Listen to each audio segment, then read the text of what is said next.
Yeah, friends, coming at you Monday, August 24th. Good to see everybody in chat. Robin, hello. Julia, good to see you. Panorama? Panorama, should clarify.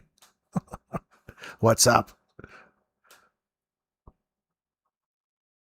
Billy Goats, good to see you. And Kimberly and Brian, Sutherland, of course. Susan B. There's Mr. Hemi. Romper, Bomper, Stomper, Boom, everybody. Magic Mirror, tell me do. Who are the good boys and girls today? How does that end? I can't remember. Hey, Lindy, good to see you. Annie is back.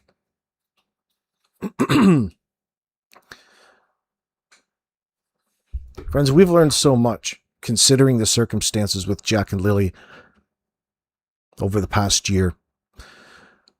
We're about a week out from Daniel's court appearance on September 3rd. I wonder what he's going to do. Considering this Jack and Lily situation, is he going to plead not guilty and drag this to court and risk spilling all kinds of pertinent information that can later be used against him? Or is he just going to plead guilty or no contest and just take it on the chin? I wonder what's in store. It'd be interesting to know eventually what all the evidence and what the discovery is in the case. They know. Oh, shit. It is a window into the environment in which Jack and Lily Sullivan were living the past 2 years out there on Gairloch Road. The same environment that was just too nasty to live in for Janie McKenzie. Now, that is one level lower to hell than you could probably imagine. It was so bad, Janie couldn't even live it. She's hardened. There's these headlines that I went back and checked out today because there's this thing that never left my mind. It's always on there about on July, what was it? July 2026, the 1 year approximate update that the media does on the National Post, a newspaper in Canada, a national newspaper. Talks about how the RCMP have judicial authorization to search through devices and its records, whether in the cloud or wherever associated with their communications, banking statements of the inner circle. And man, I just love to sit back and think about all we found out about all of what constitutes the inner circle to Jack and Lily's situation here. That's not just Malaya and Danny.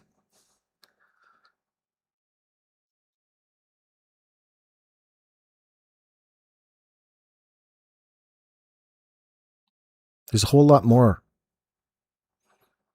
There's a lot more. Plus, well,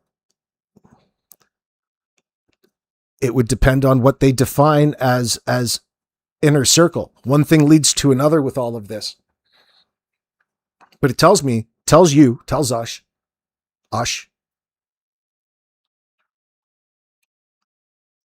in my mind, that's a clue.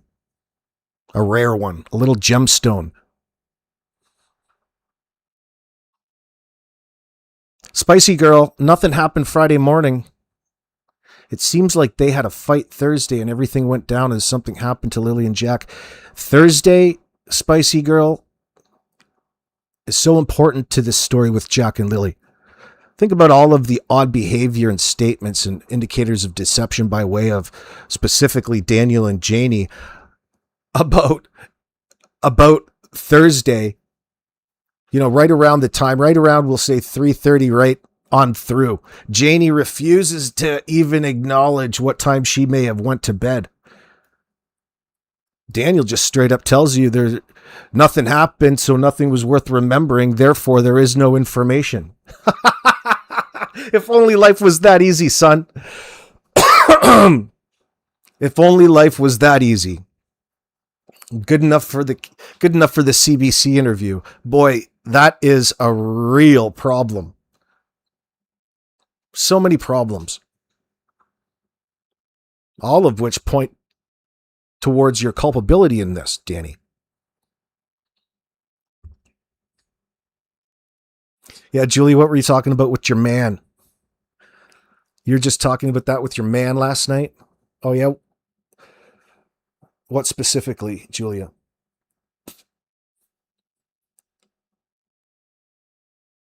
Yeah.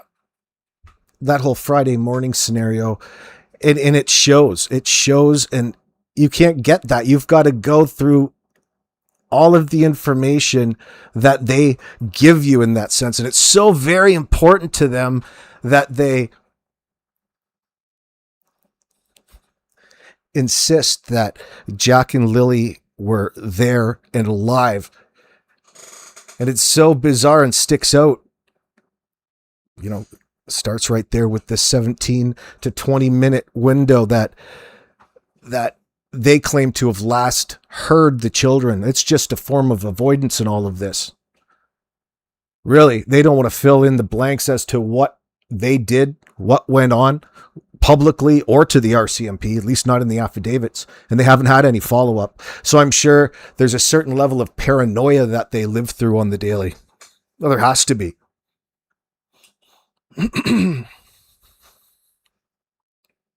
But I get feeling more positive about the situation. That's why I appreciate the National Post's subtitles. What was this one? Here's the RCMP. Our collective efforts will continue every day until we determine with certainty the circumstances surrounding Lily and Jack's disappearance. That's a police statement from July 16th, 2025. They're going to be working every day. Every day. Well, that's a lot more than Malaya likes to put in. Hey, Bev, good to see you. Howdy down there in Barnstormer country in Chatham, Ontario, the armpit of Ontario, of course. Horsefly Homestead. I wonder if Danny will start spilling the beans once he's in jail. Well, it's going to depend what happens here. You know what I'm saying? That's why it's interesting. There's no way that he's going to be wanting to spill any more conflicting information in front of a court with a judge or a jury or anywhere else. Whatever the RCMP have him or have on him, the evidence, and there seems to be, I don't know if a lot is the right term, but it seems to be what's holding up the discovery of the more evidence that they included is holding up the trial. So we'll see how it goes, or holding up his arraignment, I guess. Yeah, September 3rd, River Rat. So they might go for more time. Might just be a little check-in, or he might feel like entering a plea at that point in time.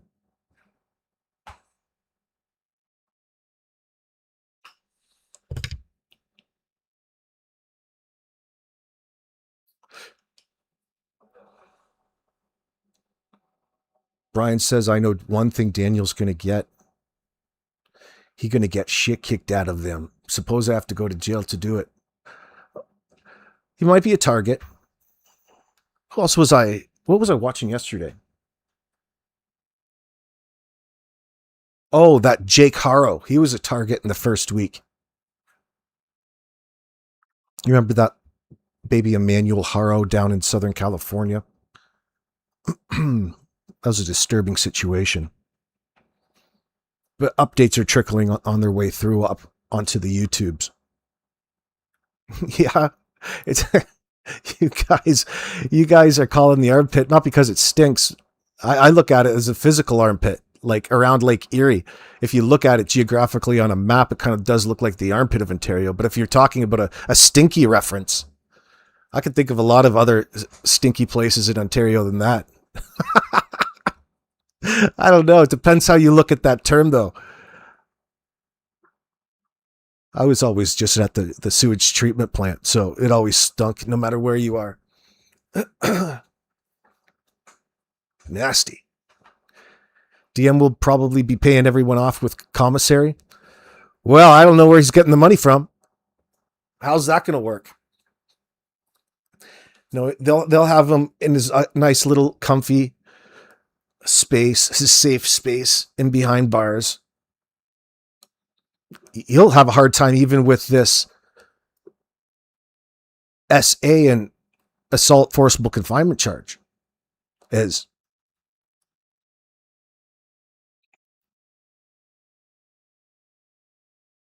Maybe he should just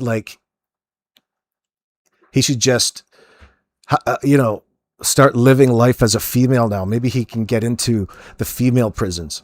He can predate over there. Oh, no, I'm actually a trans man. I'm coming out right now. I've just now discovered it.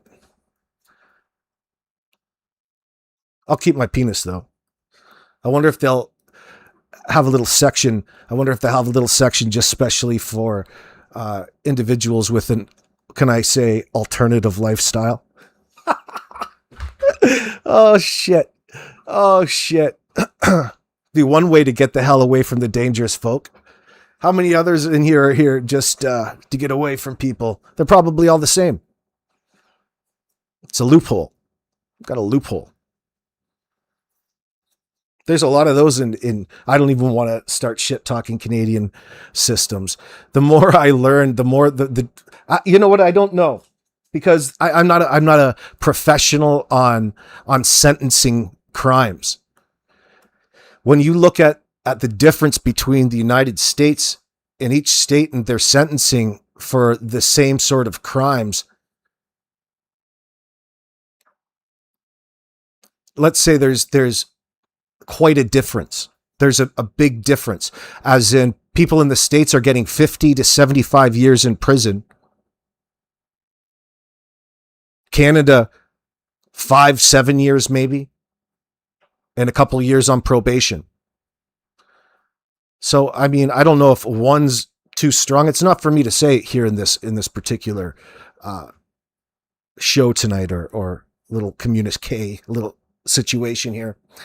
But it's just bizarre in some circumstances. And I'm talking about charges related to, I did a little research, Janie. I was doing some of my own research, girlfriend. Doing some of my own research. And I got this list of ASR of mothers or stepfathers who have been found exchanging their children for rugs and money, or money, things like that, based on that search the other day. And the sentencing in Canada, the US are staunch, are big time different. And I'm not saying which one's right or which one's wrong, because the US has an issue too.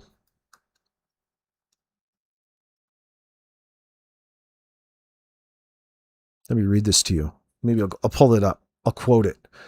So it blew my mind. If you saw my community page, hold on. Let me do one thing at a time.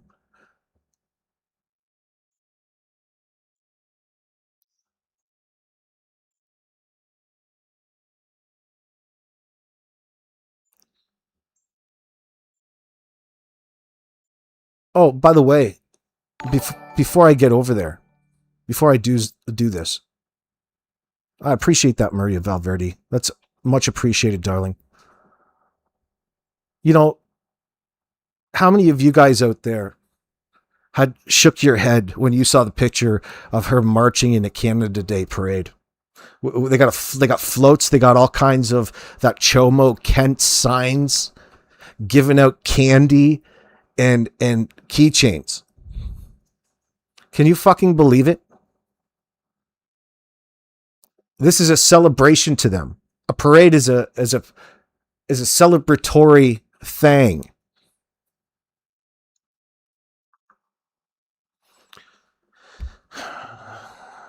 God.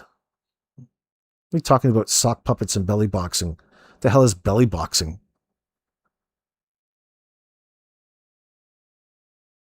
River Rat, where I used to work, the alternatives were in the medical building. What do you mean alternatives, River Rat? What are you talking about, alternatives? Give me your glossary term for it, your definition.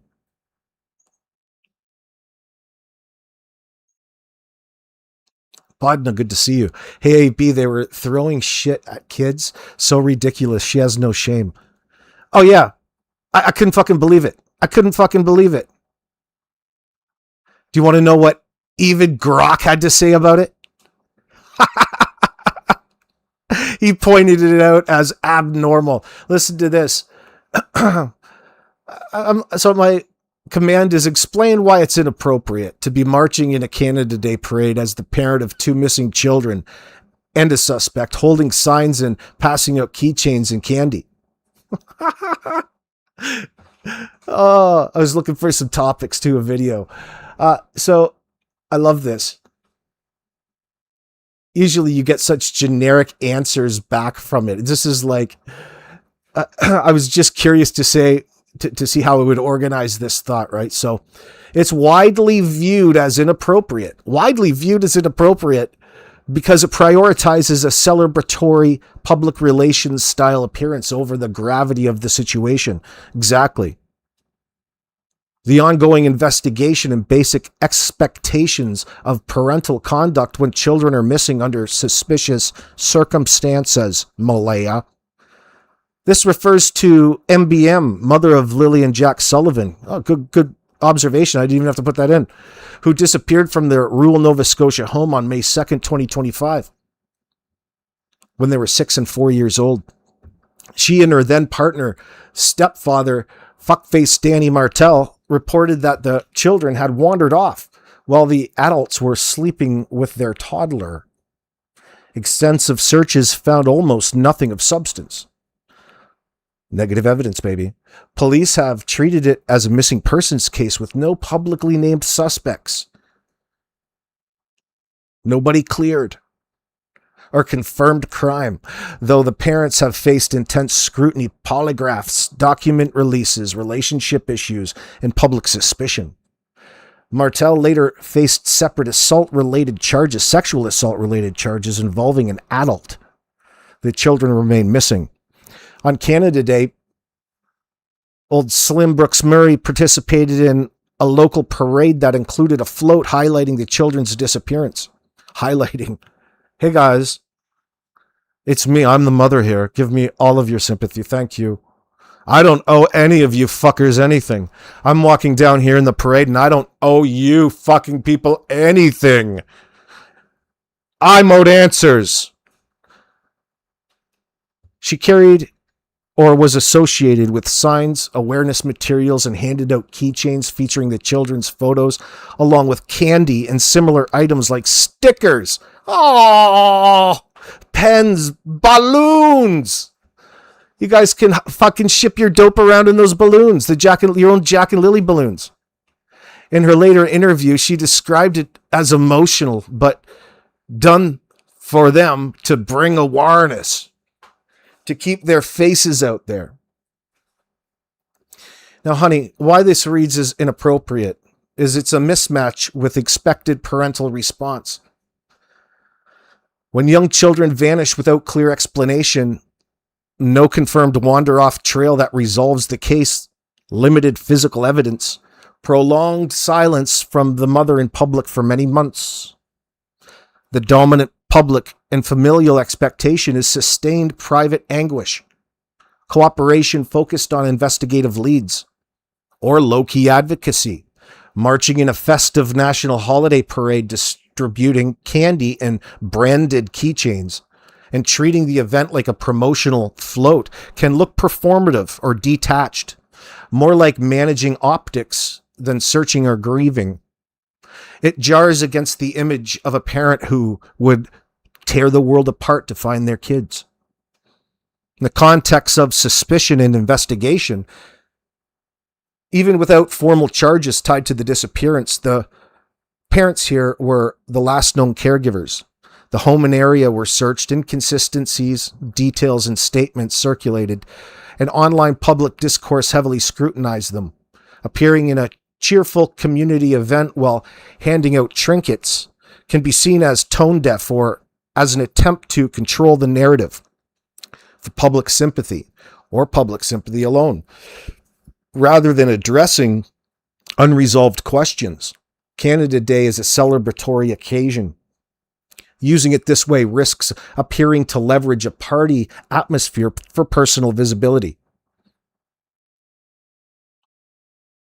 The next point is potential interference with or dilution of genuine awareness. Legitimate missing child advocacy, like posters or tip lines or quiet vigils or family-led searches, is common and often supported. Turning it into parade candy keychain giveaways can trivialize the children's plight, invite cynicism, because it does look like a PR stunt, and shift focus onto the parent's public image instead of concrete tips or evidence. You guys have all of that. Refuse to answer questions.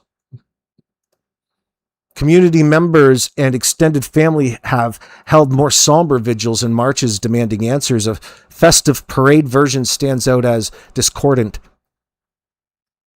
And practical and emotional optics. Handing candy to children. Fuck, that's probably Durwood and Kent's idea. Oh, here, little kiddies, you want a little something? Here's some candy, little girl, little boy. Why don't you come over here and grab a little bit more candy in old Darren Getty's pocket? Well, Kendall will be right in there. Practical and emotional optics. Handing candy to children like Kent Corbett or families at a parade while your own young children are missing and unaccounted for creates an unsettling contrast. Keychains with photos keep faces visible, but the delivery method, parade giveaway, can feel commercial or casual rather than urgent. Can you imagine putting your biggest problem on a fucking keychain? Could you imagine that? That's how detached you are, Malaya, from this situation. You're memorializing, tokenizing, making them commodities. Trying to.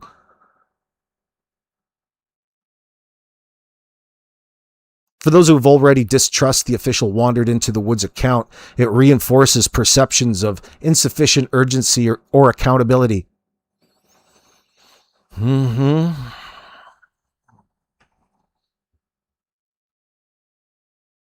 Any opportunity to give kids candy for these freaks.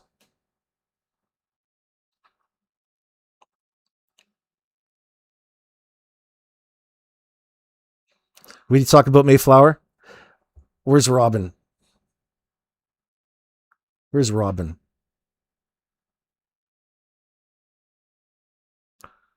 Where the hell is Robin? Oh, I've got to change my chat. That's why I don't see it. Frick. What's up, Captain Justice?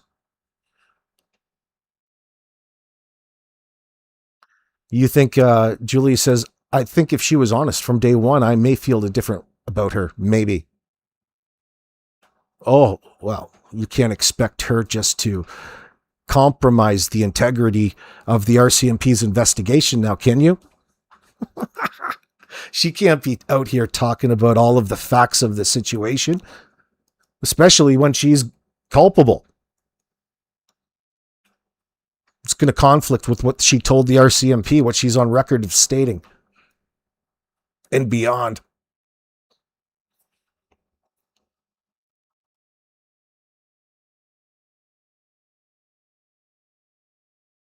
Julie says, I realize motherhood isn't easy, but a good mother does not equal losing all 3 kids. Oh, well, she's a victim of circumstance. She's been done so wrong by some unknown force. Maybe it was gremlins. Anybody think to check any of those freaks who love giving candy to kids? Yeah, everybody's eyes on them. They're the inner circle.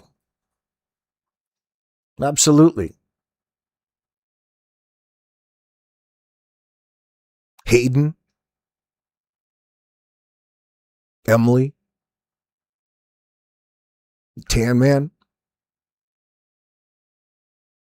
Alvin would be of interest.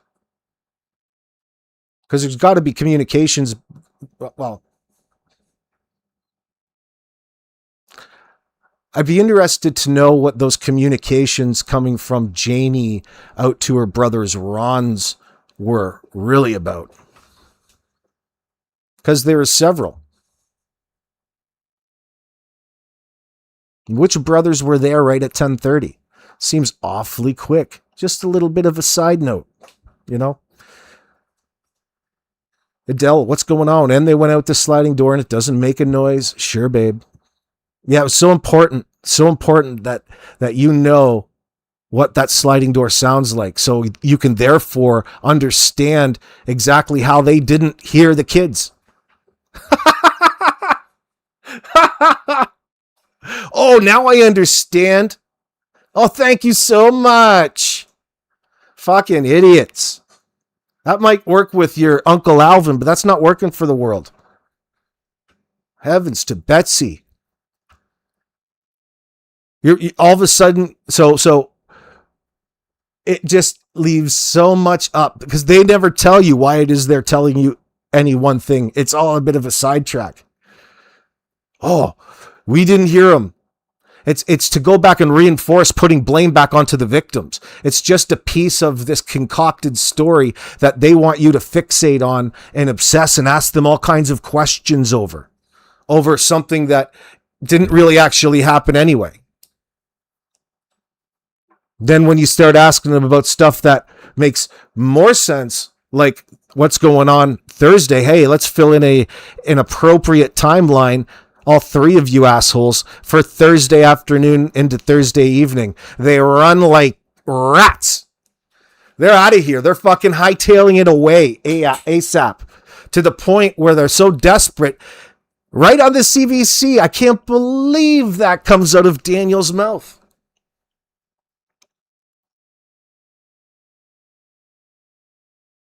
Guys, nothing happened, therefore there's no information. Nothing worth remembering. There's nothing life-changing that day. It was all Friday. So desperate for you to believe that little piece of information. No. You should be able to talk about Wednesday and it should flow right into Friday morning at 10:12. And you shouldn't even have to think about it. You ate. You fucked around. You slept. Woke up. Did it again. Your behaviors and activities those days are suspicious. Just how you guys get on about your day. What was the real reason the kids didn't go to school? Daniel's telling you that there's a black eye on Lilly. Sure, one may think that, but what's the real reason? What's the real reason they didn't go to school?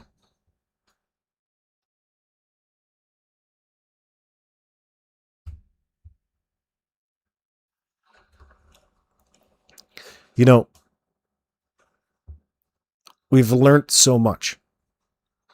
The more that we've learned, the more that we understand how other people are tied into this and who exactly they are, based on as credible of eyewitness account as you could ask for, and then some. In this situation, because of course we're all just bystanders looking on. The RCMP have all of the information and then some, and the ability to follow up on it. Imagine what the digital forensics look like.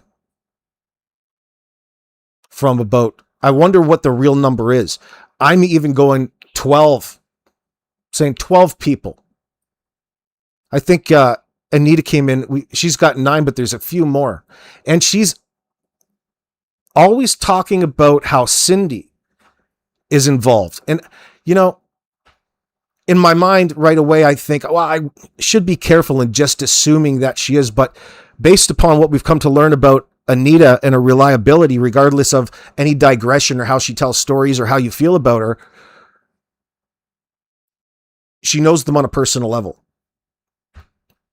A person can always exaggerate, but I don't feel that Anita is at the times that she's relaying important information. She just likes to talk a lot. She feels like she's got to take up some air sometimes. Some airtime, excuse me.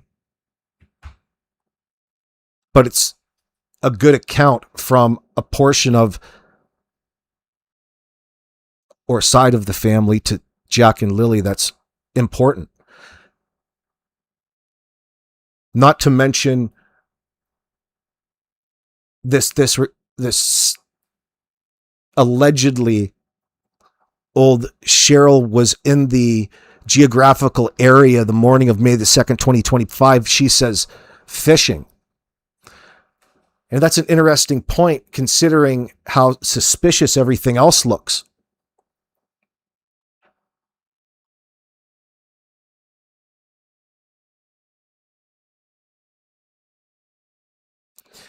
You know, it's interesting to go back and think about what Haley stated about the changes in the difference in behavior of Malaya in relation to who her friend was, which was Shelby, how that friendship seemed to cease, and Cheryl's controlling relationship with Malaya seemingly took over when this happened. After they called this in on May 2nd, I mean. So, you know, you could really add another gray area probably right there. Why wouldn't we think that there is other people involved there, considering how everybody's been acting, how everybody's reacting to the situation? So Hayden, Emily, Tan Man, Alvin, Justin, Janie, Daniel, Malaya, 8.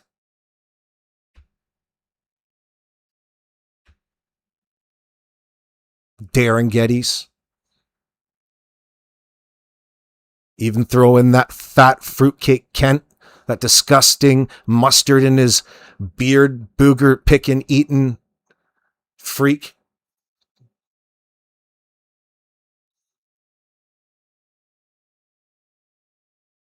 Yeah, we counted Justin Adele. So there's 10. There's probably a few more that we're not or didn't identify yet. Who, if anybody, are they protecting? I'm not saying that we need to invent or incorporate any ghost suspects. We have a growing number, but we still have all of this information. And by the way, credible information.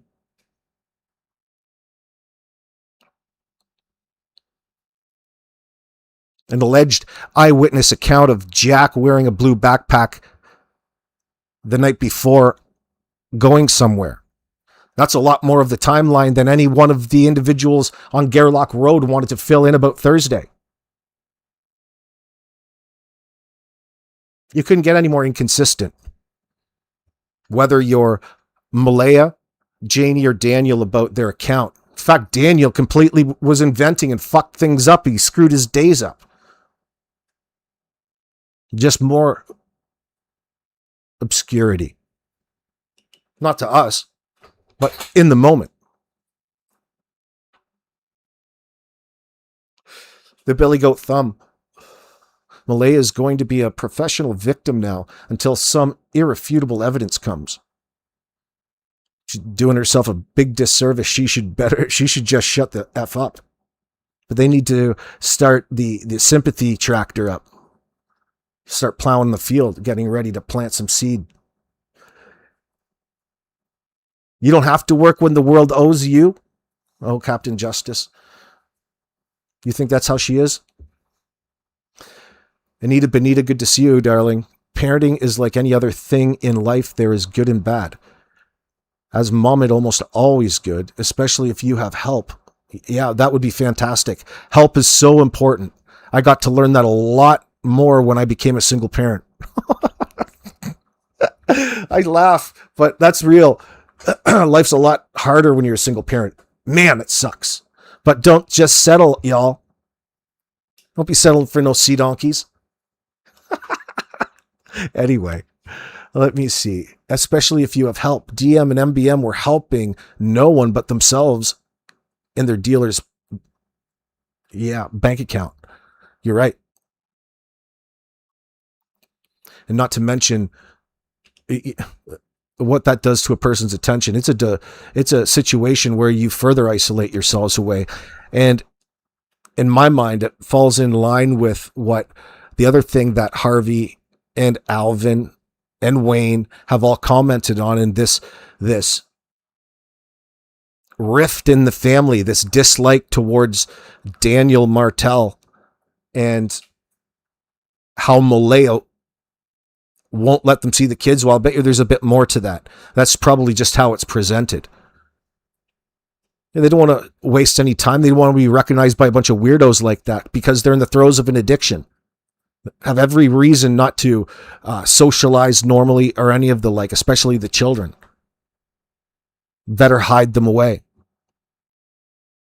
Especially considering what it's looking like, what evidence would suggest that they're potentially doing or did in exploit these poor children.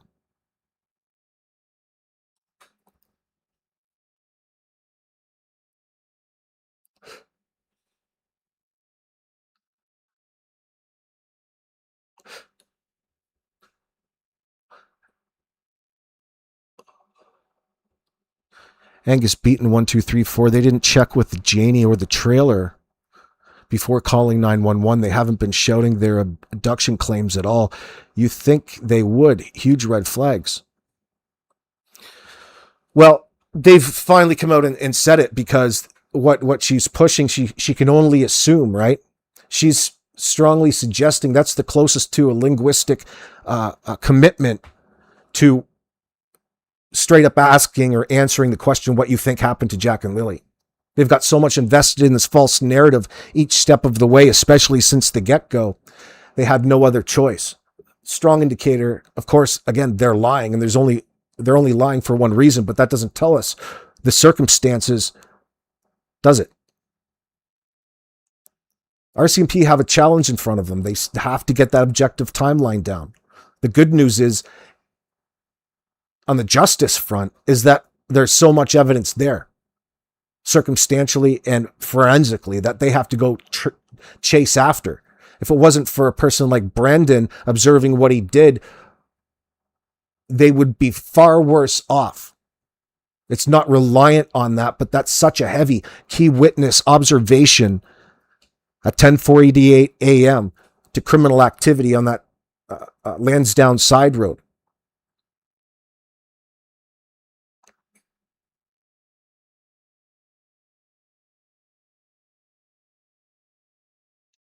The RCMP still want to know what happened.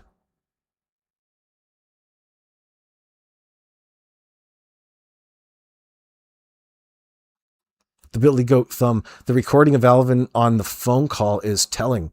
He avoided so hard and yet he spilled so much. He was terrified. What?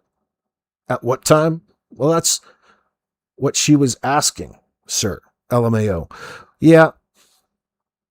He's doing a little dance there. He knew, essentially it came out in the phone call. He knew what the tip was that the person on the phone was calling about, right? Because he brought it up. He introduced into the conversation, based off of Brendan's statement.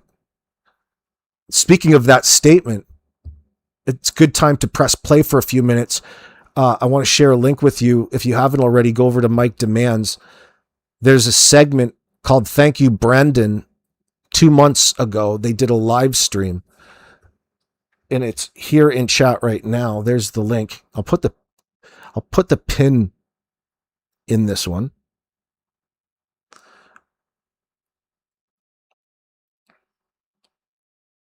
This is Mike reading Brandon's statement from a couple months ago, and he talks about it and brings up very interesting questions. I wonder if Brandon remembers or not. Can everybody read this? Can you see this, Anita, or is it not so? Should I have a less watermarked? No, Mike, you have to read it. I cannot see it, and I have my glasses on. Really? Oh, shit. Maybe I use a non-watermarked version. I don't know, man. Or less watermarked. Let's do it like that. Let's find a little bit of... okay, you know what? Is this okay? No, you can't. You have to read it. I'm sorry. Okay, in that You can case, see it, but I can't make out the words. sure. So, ladies and gentlemen, I'm going to read this right now to you. And you're going to... Maria Valverde, thank you very much. It's very generous of you, darling. I really appreciate it today. After I looked on my Canada Revenue Agency amount owed bill. be surprised. We pulled up to both parked vehicles and a large... Hold on. Here we go. And I'm reading it. I am Brandon, and this will be the only time I address the public since the statement is already out there with NENMCU. What does it stand for, you know? Doesn't matter. To be very clear, I saw Emily Oakley run out of the woods on Lansdowne Road around 10:40 a.m. on May 2, 2025. She jumped into a wine-colored four-door vehicle. I pulled up to both parked vehicles, and a large man, Alvin McKenzie, was standing near the middle of the road, acting nervous, looking back toward the woods and then at me. He waved me down, so I stopped. He asked if I was police. I said no. He then said, Are you police? Are you police? Holy shit, Mr. Hemi, big spender. F the CRA. I really appreciate that. Now, something's wrong in my account. I think that system did something. Oh, you guys are so generous. Thank you very much, by the way. My God. Careful. You must be rolling in the dough. Guys are rolling in the dough. Holy shit, big spender.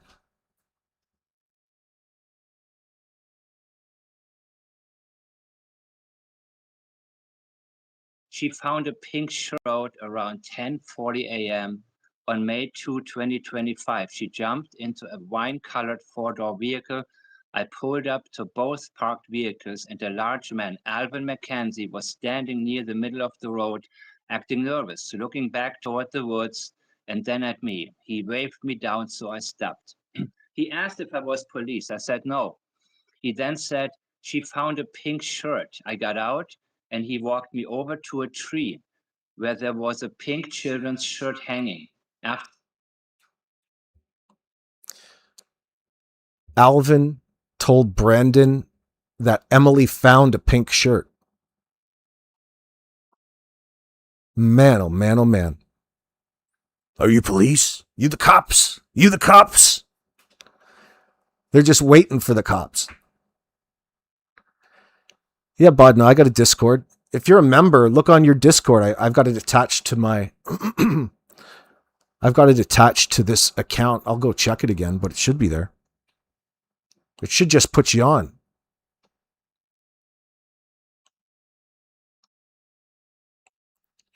Spicy girl. AB, don't forget Teabagger. What do you mean, don't forget Teabagger? Don't forget her. How the hell can you forget those great big chiclets? It's almost like she's a Martell family member. She got such big teeth, like horse teeth. Let me see. Hold on. What are you saying up there? Spicy girl says Cheryl is a compulsive liar. I don't believe a word that she says. What the hell does she say? And she hasn't been talking to Malaya in 2 years, and all of a sudden now she's a center off the case. What a piece of crap, garbage. I don't disagree with you, but I think there's more to this story than that, to be honest with you. That's kind of told through like the lens of Haley Ferdinand, right? Her public statement. Well, that's what they want her to think when she's talking on it. When in reality, it's really bizarre that old Cheryl was in the geographical location and why she had to come out in public and say that to everybody long after the fact, as though it was brought up in questioning. There's something more to it. And it could be that the RCMP have her digital device on really, maybe they pulled it up through some of the details they get from the cell towers when they're matching up. Hey, Annette, when they're matching up this inner circle, the extended inner circle's devices and things, figuring out what, where, and who, and all of that. The interesting point to all of that is maybe Cheryl's a part of that. Maybe simply her phone being in the area that day makes her a part of the inner circle. In my mind, it would.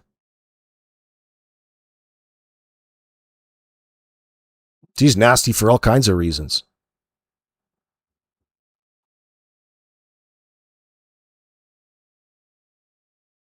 The Billy Goat says Spice Girl TB is a full-on suspect at this point. She's literally working for them, I'd say. Who's TB?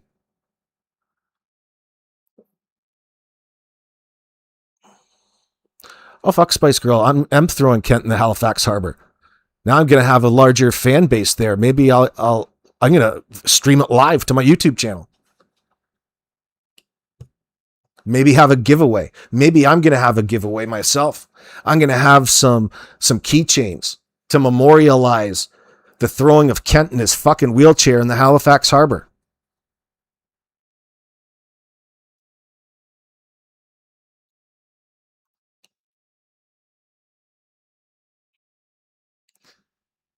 Spicy Girl 8N teabags on her live last night, and she gave Damien a kiss for the whole world to see that they're a couple. Oh, fuck, that's so cringe. Sure, we don't give a fuck about them, too. We're here for Lily and Jack, not with their bullshit. Yeah, well, don't get into that. They're fostering that sort of environment. It doesn't matter much. That's ridiculous, though. Make me fucking gag. Could you imagine sucking that face? Here, baby, let me give you a kiss. Holy fuck, the dangerous living. Definite herpes there. She's one of the A carriers. Just after the monkey. Teabagger was supposed to be on a break from all of this, but she's back on the air spewing her shit, says Kimberly. What did you expect? It's almost funny. It's funny at this point because the gig's up. They don't have to lie anymore. They can just be themselves. Be your cringe, fucking purposeful selves. Pretend that you're harboring all kinds of real information about the case, relevant information. Get the fuck out of here. My God. Who are you talking about, Julia? AB, they are happy something positive came from this case. That wasn't cool. You're telling me that they're trying to put a positive spin on Jack and Lily's situation based upon how they're trauma bonding over it? Honey, your relationship isn't going to last that fucking long anyway. Look at you. You don't cook. Look at what you're doing. Dude. She needs her coffee money. Child support isn't enough from her baby daddy ex working in England. Fuck, thank God he's a country away. He's probably got another family over there. She'd almost get in contact with him. Was it the herpes that made you leave, sir?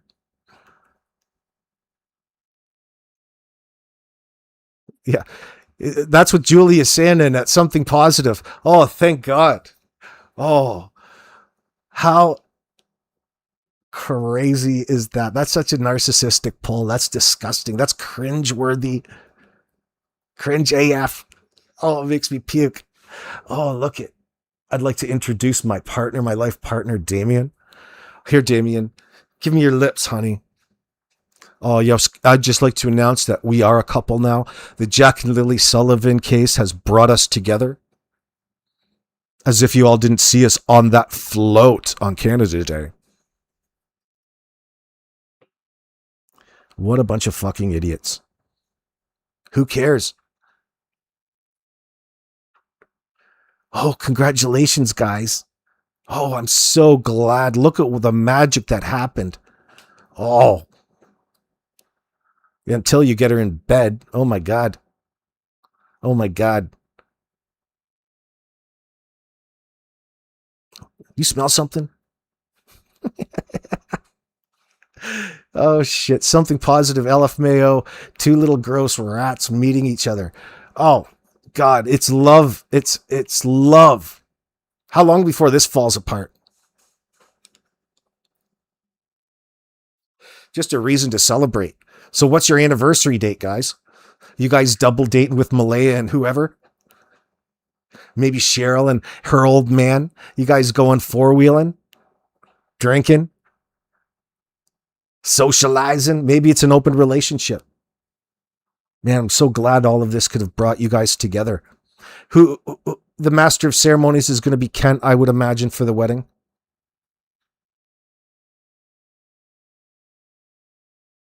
Just when you think, Anita says, just when you think, oh, TB is teabagger. TB is going to stop making faces in the camera because she's finally found this saga. Was she still? Because she finally found a dude now? She's still making ugly faces? I think that's just her thing, dude. This tragedy brought us together, River Rat says. Every dark cloud is a silver lining. Oh, anything to talk about yourself in this situation. She's just so happy. She's in the honeymoon phase, the honeymoon week. Just when you think TV's going to stop. I see. I already read that one. Hold on. Poor Damien could do better, says Captain Justice, but not much. Who would be better? Oh, wow. I'm just so in love with you. The reality is that they probably were already with or fucking before this anyway. They want you to think that the case brought them together. Oh, it's just the kinds of bonds we make over here on this fucking ridiculously named channel.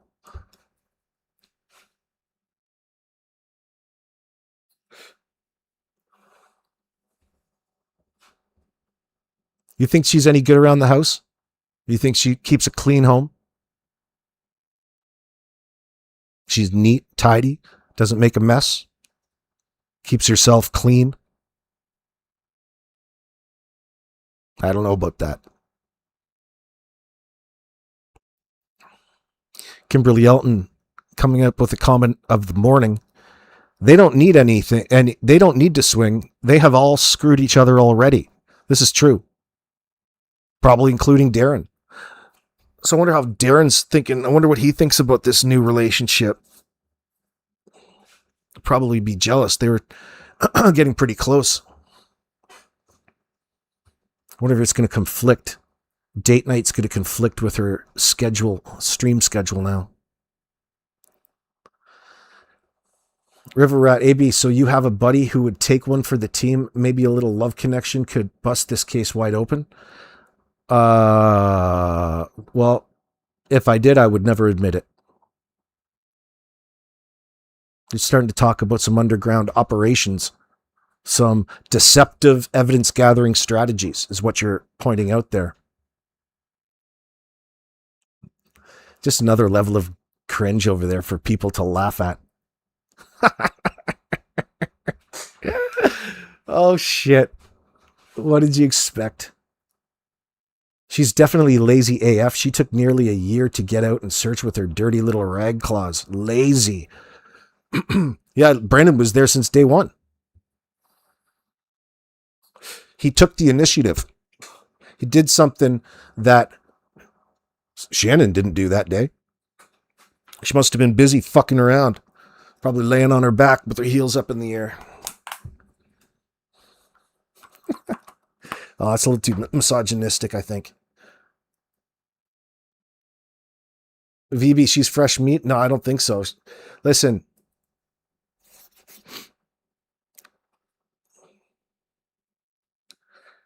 I don't even know how you'd fuck that up drunk. I mean, I don't even know how you would mistake and get, like, make a mistake and end up in bed with her. How could you even do that? That's like mating with a grizzly bear.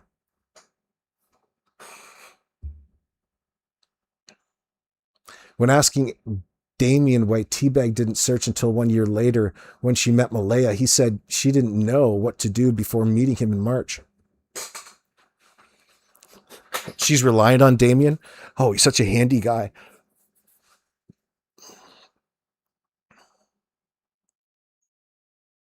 Get the hell out of here with that. She's back in the saddle again, is she? Well, I'm going to have to notify the Children's Aid Society about that. Now you're really ignoring the kids with this new love Damien of yours. Fuck, he's in the house. He's already met the kids. That's classy. That's classy. What do the kids think of him? They like him? He's probably a chomo too. Fuck, you wouldn't know the difference. Yeah, the Billy Goat. She was busy being a tragedy profiteer working with the enemies. After that, he did not say another word. He turned around and walked back toward Montreal Road. I'll show you later where that is. While I was dealing with him, the other vehicles slowly pulled away. After I left, they were parked at the end of Lansdowne Road and again asked if I was... Fuck, interrupting Mike here, but it's just too good. Billy Goat says, Damien left PBMH. I didn't even know he was with PBMH until you told me here. That fucking makes more sense. Now it makes way more sense. These are the con artists. He's just one of the fucking con artists. What a fucking loser he is. Damien left PBMH because he knew too much and it made me sick to my stomach, he says. He lasted a few weeks like his military career. Dishonorably discharged. He got caught jerking off in a public restroom. Bodna River Rat knows she is becoming a therapist. Oh, yeah. Oh, talk about admitting to everybody that you have drug problems there. We already knew that, but you just verified it for everybody on your desire to take a course and become a drug counselor, just like that. Oh, now I understand. Now I get it. Oh, my God. I'm going to counsel all kinds of people on what? Where the fuck to get their drugs from? Sterilize their needles again? The hell are you going to do? Oh, no. Counseling isn't teaching, Mr. Hemme. Counseling is just rubbing somebody on their back and telling them everything's going to be okay. Exactly what you need somebody to do at all times for you, Malaya. You can't stand on your own 2 feet here. You need somebody else to figure out what it was that you did and said for you.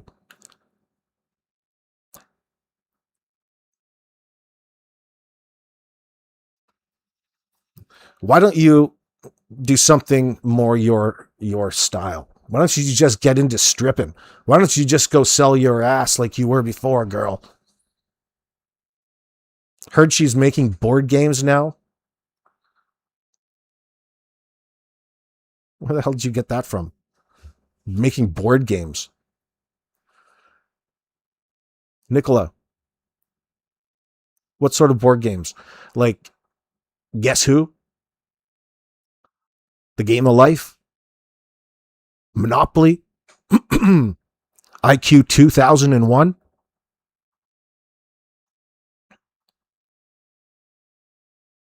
I don't know if that's what she was doing though, Captain Justice. People just been giving her access to all kinds of fucking pills since God knows when.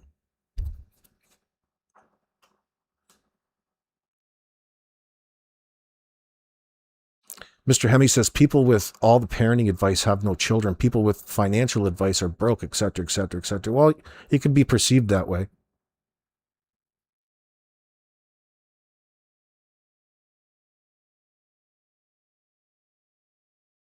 Bodna, she needs to put men on break for a long time to get herself straightened out, but she won't do that. She's just going to seem like that crazy one.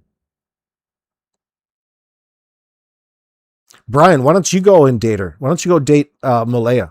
Show her what it's all about. How a man's supposed to treat a lady.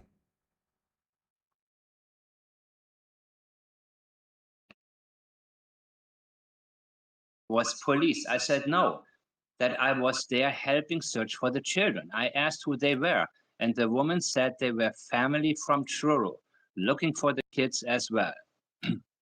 There was a young, skinny man in the front passenger seat, Hayden, and the driver was a large, tanned man whose face I could not clearly see because he had his hand up against it, seemingly trying not to be seen. Around 10:45 or 10:50 a.m., they turned right onto Stuyak Road and left. If you were family from Truro searching for the children, why leave? Why were you there so early before police were even on Lansdowne Road? So close to, and he writes Wade Martell's property. So I don't know if he means Earl Martell or Wayne McKenzie. Yeah, typo. So He meant Earl Martell's property. Earl Martell's property on Lansdowne Road. So I don't know where he got that from. Why were you in the woods that far from the home? Why was a pink shirt placed in the tree? Why are there no photos of this available publicly? People also keep asking why everyone believes that is where the blanket was found. It was not. That was addressed in my statement to police, and I will not comment further on that. What makes this odd is that they all left and never clarified any of this. They also make no mention in their court release statements about being there early that morning and then leaving. One moment. The only people lying are Daniel, Malaya, Janie, Emily, and Hayden. I will not include Alvin in that because he admitted to being there. The female there was Emily Oakley. And then there is Shenanigans, the YouTube grifter and pot stirrer who is friends with Malaya. Lastly, Daniel, since I know you are reading this, keep my name out of your mouth. I am not YouTube land, far away. You wanted my attention? Now you got it. Great comment from Brandon. Spicy Girls. That's not actually a true account of things, Spicy Girl. She was already lying. And she was already being deceptive and wanting to get her foot in and already associated with the extended fake search parties, this bullshit PBMH group, Cheryl, everybody. She's already in the know. So the purpose of coming here or to Mike's or the like is to gradually bleed the audience over, like assimilate people into your way of thinking, like the Borg. You say, this is funny, Teabagger had a crush on UAB. Not true. She just wanted to pretend that she did. Not true. This is funny, Teabagger had a crush on UAB, and when you start calling her out, well, I didn't. Well, I did in her live chat. I already knew after the first 10 minutes getting up there initially. Usually you have some sort of dialogue or conversation going with somebody that you want to do a show with about something. She just drops a link and expects you to come up and do a bunch of talking. It's very bizarre. No, it was a way to try to assimilate, break me with deception, getting control with disinformation and that kind of thing. But she's been a clown since day one. None of her behavior makes sense. She doesn't want to say anything. She's got breaking news. She's got this clickbait title, and then sits up there and doesn't say or do anything, talk about anything relevant. Well, now we can just dig her new fucking relationship. That's relevant. Disgusting. Oh my God. You guys were made for one another. Whoever you idiots are. In reality, they're associates of the suspects, just here on YouTube, making a channel of their own. Control of their own narrative, their preferred narrative, the one that doesn't have any context. Good luck. Oh, shit. Has nothing about, it's nothing about that. It's just a person performing. Spicy girl.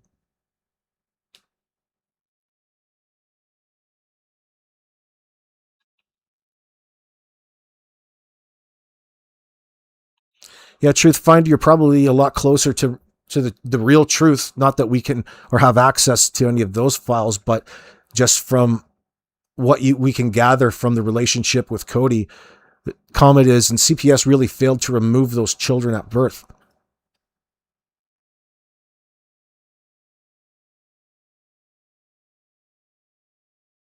Children have been removed from better homes. Yeah, sadly true. Yeah, you got it, River Rat.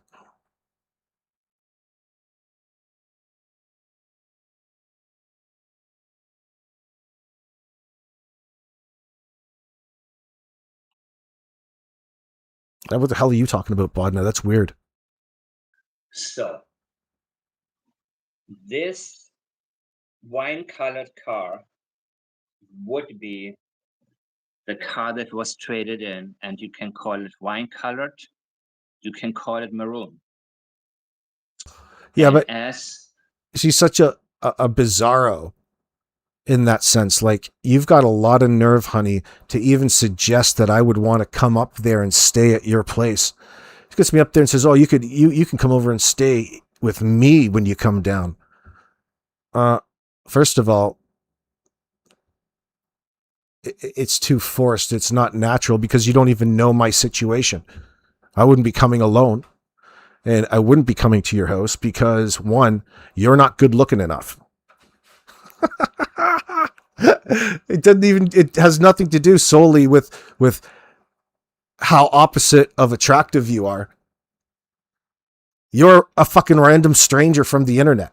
I think I could do a little bit better. The Days Inn is so much better than you and your place. I'm not sure if Damien there would agree. He'll agree in no time. You got to sleep with that thing, bro. Joke's on you. Oh, could you imagine having to be involved in a relationship with that busybody, with that nutter? Could you imagine? Oh my God. Fuck, who's the one celebrating? Congratulations. Now you've preoccupied a disinformer. You've preoccupied a psycho. Oh, see you later, Captain Justice. Anita has said previously to us, she could make out Hayden. And there was a girl in the back and there was a guy driving. Now, who would be the tan colored? Let me see how it says here. Can you guys read this? Are you able to do that? The tan colored tanned, a larger tanned man whose face I could not clearly see. So Anita before suggested that could be Justin, and she said she's not she's not positive on that, but she thinks it's Justin, something like that. And now, people, I believe things will actually start closing in. And Brandon has again tried to reach out to me already 6 months ago. And the fact that Daniel talked about him, I would say right now, Truth Finder, based upon what everybody's saying, how it looks, is that, well, they're still looking for very specific physical evidence, but there's all kinds of leads. There's the amount of evidence to be gathered here is significant, and forensically go through is time consuming. And unfortunately, it's still taking up time to this very day. But the good news is, if you're waiting for it to go to court, it will be going to court eventually. However long it takes. But my point is that there's so many other people incorporated into what happened to Jack and Lily. It's just adding to the workload, right? Yeah, Cody number 2, Billy Goat. Like I said, this clip is from 2 months ago. It's not exactly updated with what Anita and Mike think currently, based on all the time that has passed since they aired this show. But within the show, they had good questions that they brought up.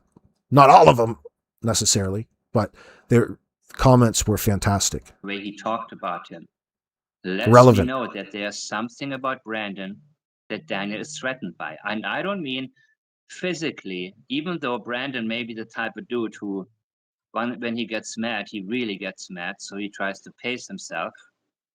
But I believe that Daniel is threatened knowing that he witnessed something. And now I'm going to go to the comments in a minute. And are you paying attention? Are you looking at the comments, Anita? Just so you may get an idea what to comment on.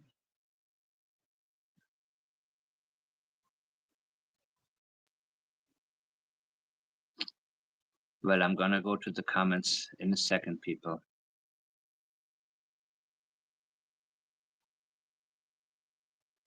This is what has been suggested.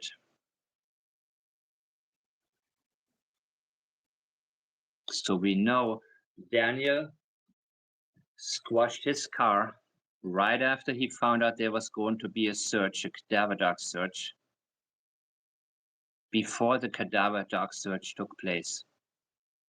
And now we have another car.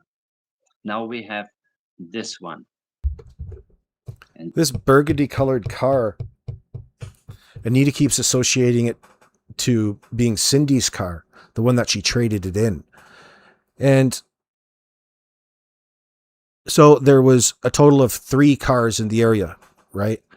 2 in the morning, Alvin and the one that Emily jumped into the back of.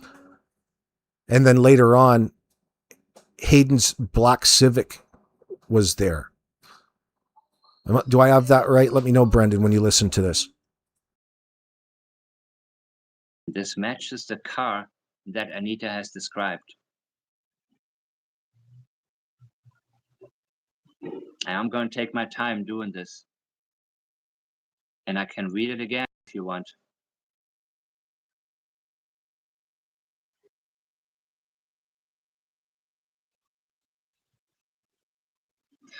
Okay. I'm going to look at your comments right now, people.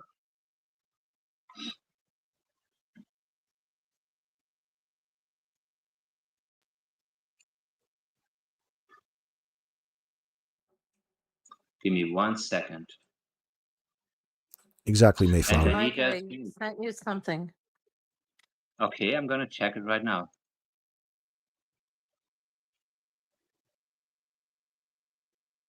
I'm going to check it right now. Give me 1 second, everybody.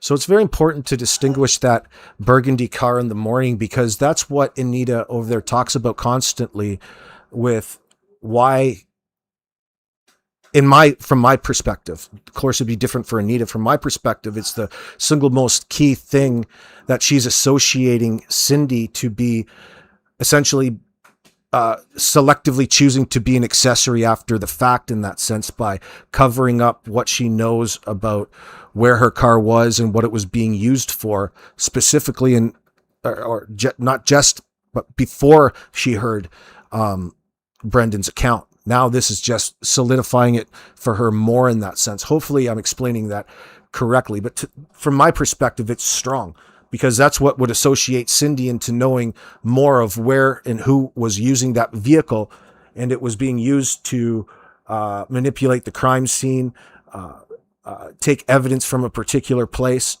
and dispose of it. The one that had a weird smell to it. bag in the back that had a smell to it. I should be more precise. There's something in the back that stunk.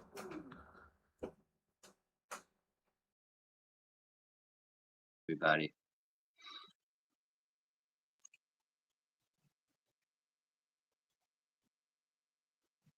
I'll just distract. Hi, everyone. Sorry if you're a Montreal fan.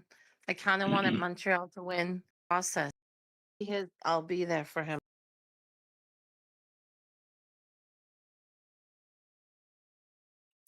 So what am I reading there? Anita Benita says, makes you wonder Cindy in barn stalling because she knew Hayden already took her car over there and maybe she wanted to be in the truck.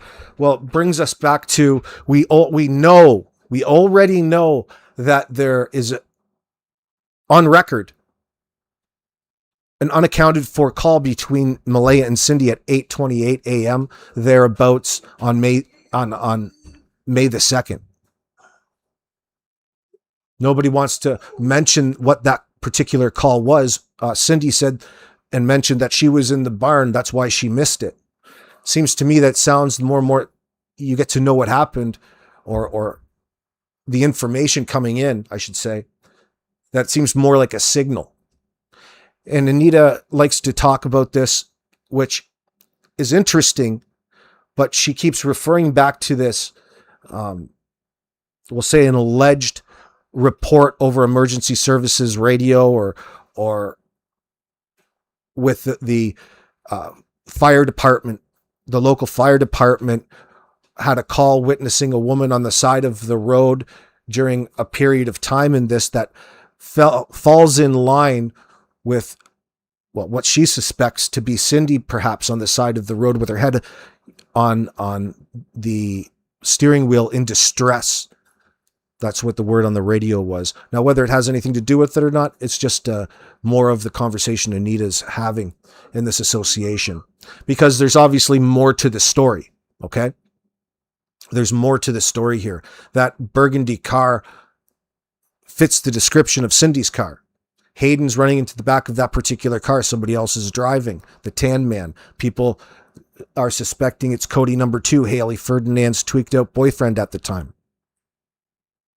It would make sense because it sounds like they went back to Truro using Stewiacke Road and then only to come back later on with Haley Ferdinand, a witness, and led her right to this spot where magically this blanket was found.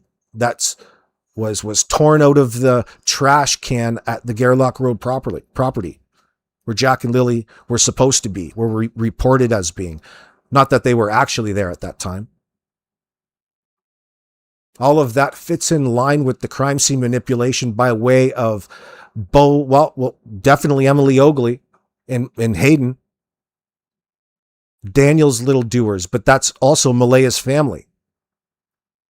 So both sides are already in the know about what's going on, plus the McKenzies, Alvin being right there. Now, Ron's place is just 400 meters up the road. That's a route that they all use on a consistent basis. Earl lives on that road. 2 McKenzies live on the road. Other people.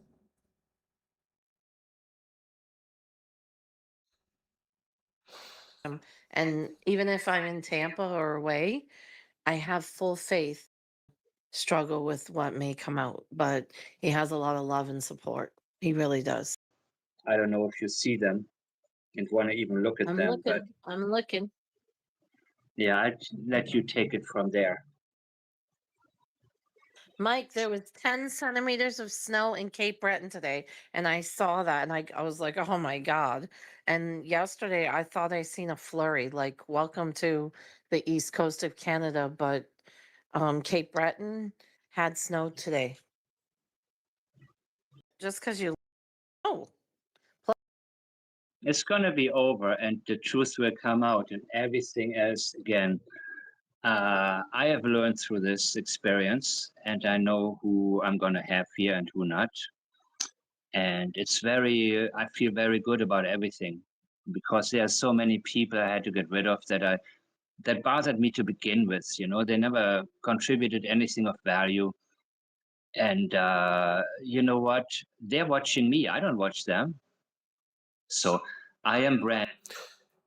Truth Finder, that would be what the evidence is leading us to believe. The comment is, I wonder if those three were there the night before when it happened.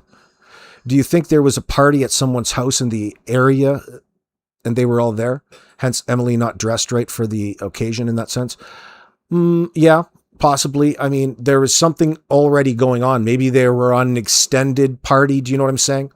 Just called the kids in sick because of how things went on Wednesday. They started tweaking out, went right in through to Friday, Wednesday into Thursday, Thursday into Friday. It never stops when you're constantly in need of a fix. So depends what you mean as a party. A party is just a term in this sense. We want to be more specific. So remember, allegedly Harvey sighted Jack wearing his blue backpack going somewhere on Thursday evening. That falls in line with some of the evidence that's out there, came from the public on the first day. So when you say party, it could be that they were already partying. One's not a party to them when they're always high. But the place where Jack was going, something happened there off premises. And it got out of hand and they all decided to cover it up. And I would think that the majority of the people like Emily and Hayden would know where Jack was going that Thursday night.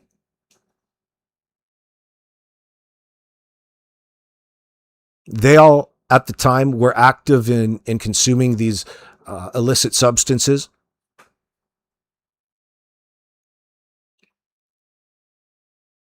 And then in this, okay, 10:40.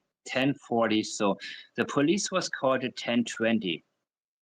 And this is Lansdowne. Okay, Montreal. I want to read this very closely because I want to... Well, there you go in your comment. Truth Finder, I believe the kids were taken somewhere for a sleepover the night before and fed rugs. Strong possibility, Truth Finder. I wonder if it was the bus driver's house or the crappy trailer or someone else's. That's the question, but your mind's in the where it should be, Truth Finder. Thank you for posting. That's what all of this circumstantial evidence from the public would suggest. Should it be credible? Absolutely relevant in this case. But terrifying to the suspects that are so reliant on a false narrative that doesn't flow. There's no walking into it.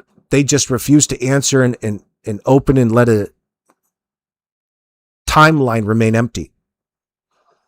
That's highly suspect from the perspective of who it's important to, the investigators. Not to mention, it should be highly suspect and telling to everyone of the public. Good to see you, Darlene. Oh my God, you've been watching me since yesterday? Don't get sick of my voice.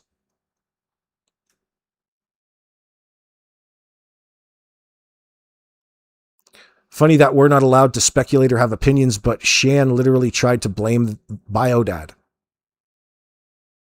So we're allowed and we should speculate because people are desperate for information. The RCMP are desperate for relevant information in this sense.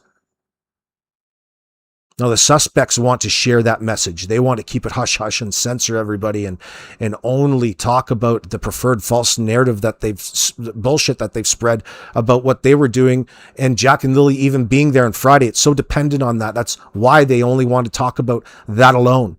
There's far much more information out there that's more pertinent to this particular case of Jack and Lily that they are desperate to talk down, to try to convince you or generate some doubt in your mind whether or not Brendan Lemieux and Anita Maxwell are credible. Look at what they've been doing. Unsuccessfully, you can't discredit them. Not at all in the circumstance, especially if you want to talk about solving this situation or finding out what happened to Jack and Lily. All of your answers are out there.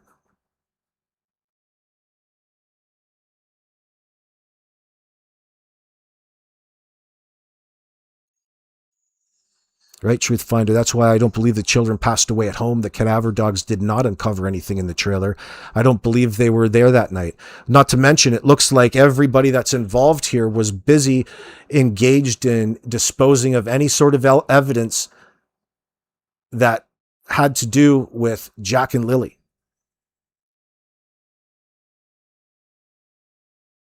They wanted and tried to erase everything for their sheer existence on this planet. They feel so safe because none of it happened at Gairloch Road in that sense. None of what happened that took the lives of Jack and Lily happened on that road. But it's so important because, of course, they were supposed to be there. And they're awfully guarded about what really actually happened.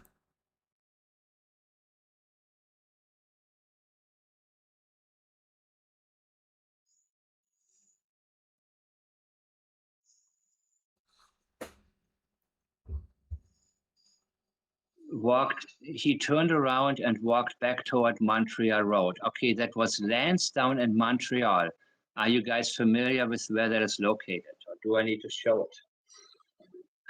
Maybe I need to, no, I don't feel like it, fuck it. You guys know about where Montreal, everybody can look it up yourselves. I'm doing it like that now because people watch so much garbage. Maybe I keep people busy doing something constructive instead. And Mike, I need to say something. Yeah. This gentleman that I don't know, Brandon. So let me be clear for you, Kimberly. I think your mind's wanting to invent things that aren't said. You don't believe the story about Jack in the backpack. Jack wouldn't have been alone just walking with the backpack, IMO. Well, I agree with you. But the allegation, the statement from Harvey, that statement didn't suggest any more information. So you're really not believing something that wasn't said. So I have to encourage you to keep your mind open and understand. I went over it several times about how the information was relayed, and it was told to the RCMP. I do believe it. You can see Jack going somewhere. They could have been at home getting in the vehicle, and the only one person out there is Jack getting into a vehicle or something of the like. It's just lacking detail. Don't put yourself into a situation where you're believing one way or the other. Thank you. That goes for all of you. If you are listening or get a hold of this, I understand that you've suffered some loss in your family, and I send my sincere condolences. And whatever is in your past has nothing to do with what you witnessed. And the courage for you to come forward and to speak out is a great thing. And I appreciate that you did that. And I don't know what repercussions you suffered, if any, but if you have, I really, truly am thankful that any information that helps investigators to solve this, I appreciate that, including people who are afraid to come forward but have left tips. The lady who was driving to work, um, anybody who saw anything, the slightest thing, I appreciate that. And I need to say something else. Whether it was a black car, a maroon car, whatever car, when I'm asked questions on what I witnessed, I am said to what I witnessed. It's not my fault. Like Janie said, I'm ruining. Listen, that's one I don't mind correcting, Kimberly Elton, because we're so desperate for credible information. In fact, let me tell you, I consider that sighting even more credible, considering that it came from a third party related to the family. Just reiterating generally what was told to her. You could always ask her more questions and go into detail, but none of that was done. It was just information relayed to Brandon. So they went immediately to the RCMP. So it's not like it's in a position for people to believe it or not. It's the person's mind. You trick it into trying to imagine what it was he was saying. And what you're really recognizing is this lack of information, unfortunately. Yeah, I want to know. Sadly, I don't think Harvey is going to be speaking publicly in that sense. It's just a juicy nugget. And you know what? I'm happy with it, considering how lax in truthful information is available on that Thursday evening. Other than the real truth is, it's a point of avoidance and it's a point of sensitivity, because it's where they haven't coordinated with one another to come up with a legitimate, proper story as to how Thursday day flows into Thursday night. Their timeline stops and it's replaced with nothing happened. There's nothing solid. There's no statements to even support. Lacking massive information by way of the caregivers. So you're left without knowing. Then, of course, you come to learn this. You're trying to make it make sense in what would be happening around there. You didn't say anything of the sort, so there's no need to invent. It is what it is. Ask yourself yourselves the question in your mind about the possibilities. It seems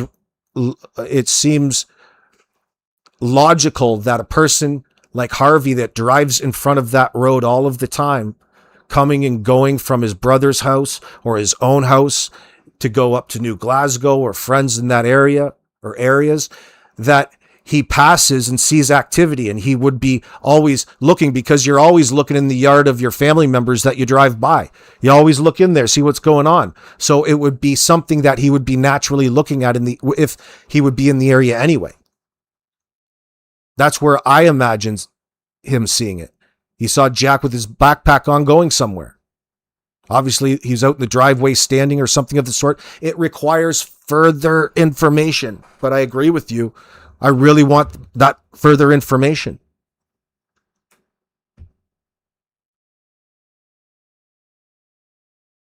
In people's lives.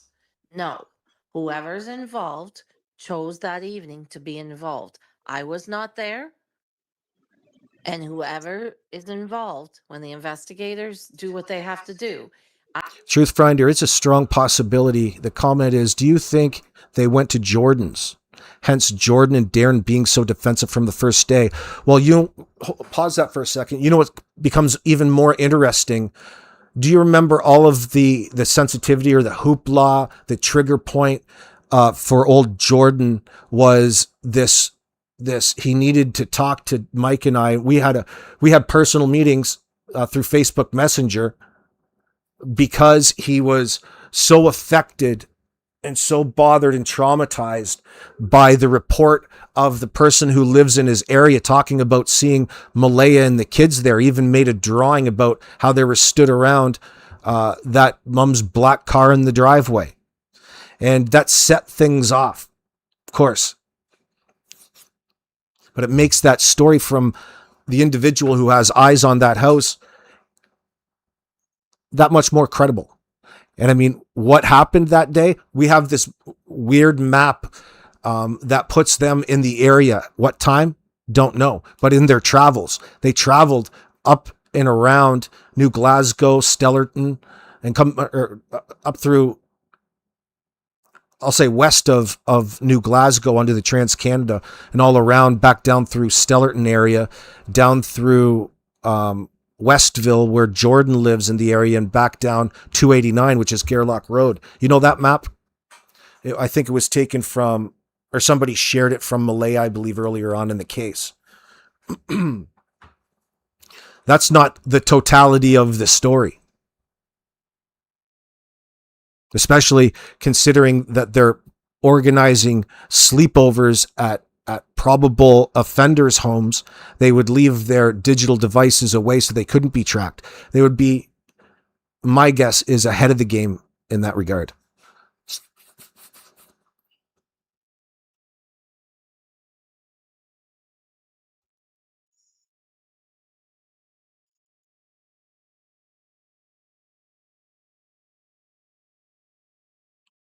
But they're already in a big rift. What has he got to lose? Truth Finder, if it were only that simple. The reality is that there's probably a lot more secrets within that family. They don't like outsiders knowing their business. Who does? Especially in a circumstance like this. They're not going to go out of their way to cause their own family even more trouble. It's something more valuable to them to be able to hold over other people.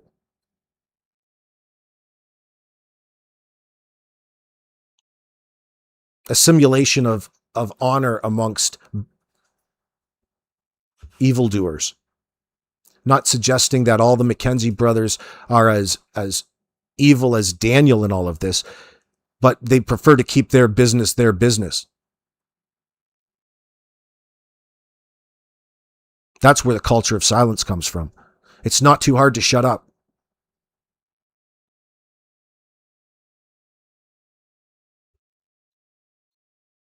I did not put anybody in jail. This is not my fault. And the law is still the law. So, you can, but you know what? The thing is that now this car, when she started to talk about the car, that's when the attacks began. So from my end, what you guys don't see is also the many comments I had to delete and all of these things that were happening.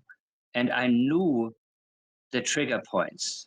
And Brandon, the only thing that I pay attention to when it comes to what Daniel said about you is the fact that he is scared of people paying attention to you. So I'd be more than happy to be your voice as much as I can. Anita, of course, more so. But I'll be more than happy to be a catalyst and the person who, finishes what I started, so to speak. So what we need to hear, who we need to hear from, well, Daniel is going to lie and lie and lie and lie. And I don't feel like going back to that program over there and looking at the other statements, by the way. I don't feel like it. And I will do it if somebody sends me a certain statement and a timestamp, then I'm going to take my time and do it. But otherwise, I'm not going to sit through 30 minutes of, whatever you want to call it, just to get something that, I'm not going to do it anymore. You know what I mean? I have to be motivated to do what I do. And again, Well, you know what? I the more and more we get to learn about this, the more suspect I am about that breakup. Although it was going to be happening anyway, that her getting off of that property was positive for the suspect situation to carry on another day, to carry through. There's so many different reasons why, well, first of all, Meadow couldn't stay there. So it only made sense. But this whole breakup scenario, I believe, is probably invented in order to make it more complicated, in order to get information after the fact. They're separated. They're not going to seem united on an easier, it's easier for their particular script. They're not getting along anyway.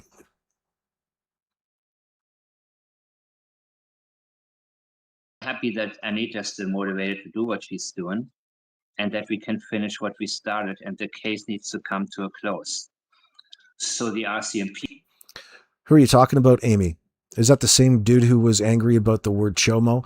I thought that was extremely revealing. He's been listening to you, AB. Oh, they all listen to us based on the most important information coming out. It's not preferred that Brandon is speaking out, not preferred that Anita is speaking out, but what they're speaking out about has everything to do with all of the funny business that's really went on surrounding this false narrative that they called into the RCMP about.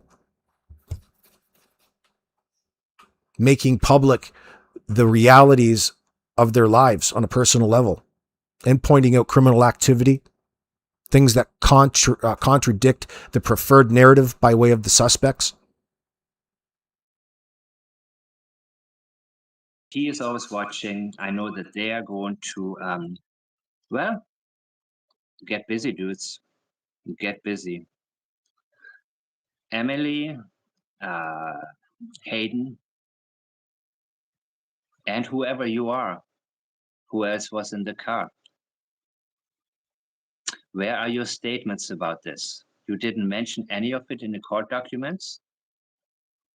Nothing?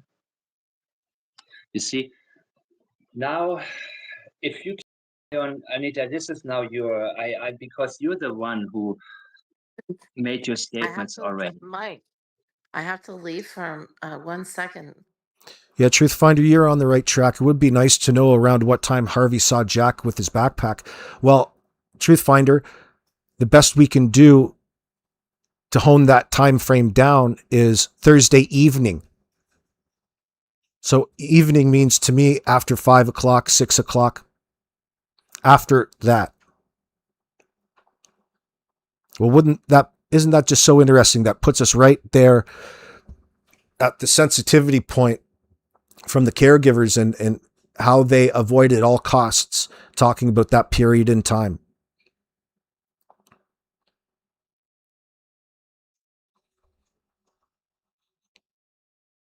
But yeah, you're on it.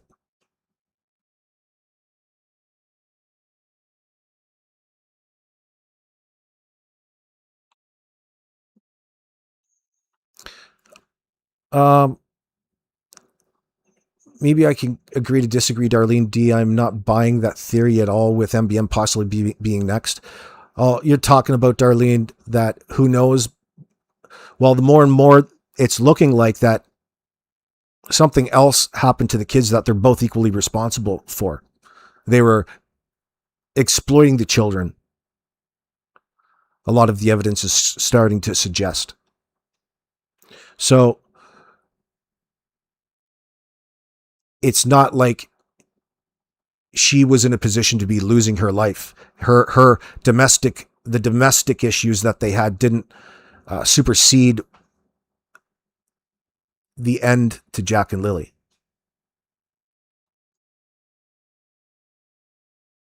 Could that be why Jordan was so adamant about not ever meeting Jack and Lily, because he knew what MBM and DM were doing with them?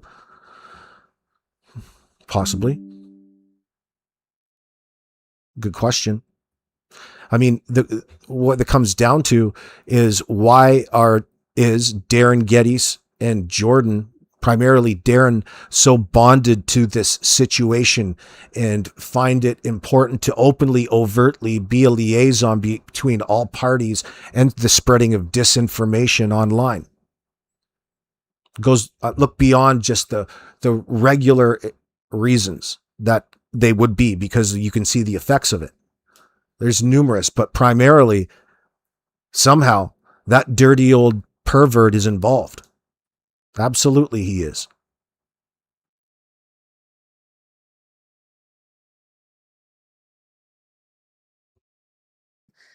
Sure. Stuff's being sent to me and I need to see, because it's not normal for someone to. I'm going to check what it is, because it could be something that I need to give to you. Hold on, please. Yeah, be careful. apologize. But getting back to I know we've been not all over the place, but talking about several different things from comments here, talking about one of the points that Anita first brought up that I can't shake, or we can't shake, or can't forget. And it's this alleged 11 p.m. phone call, or 11:30 Thursday night p.m. phone call between Malaya and Cindy. The 8:28 phone call. I mean, it's only right to think that 11 p.m. phone call occurred because it's information that came from Wade Paris, I believe. Not that it's not credible. It's just important that we know at the source. But it fits in line with activity that they don't want to be accountable for in their police statements and or publicly after the fact, even though it's out there and she has acknowledged it. Doesn't make any sense, because she said she was in the barn doing chores and Wade said all of the chores were already done that particular day. So again, it fits back into Cindy knowing a lot more information about what happened and who was there and in need of protection and covering up. Led to problems with her and Wade, of course. Maybe they're back together now.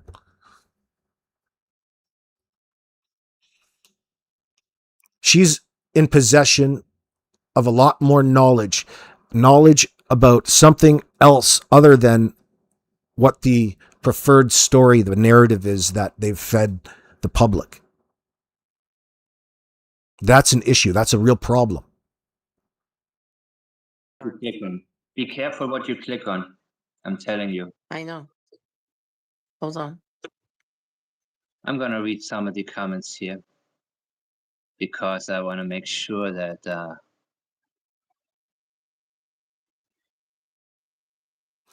So Truth Finder, you're right eventually, but they communicate somehow. And he's in the inner circle that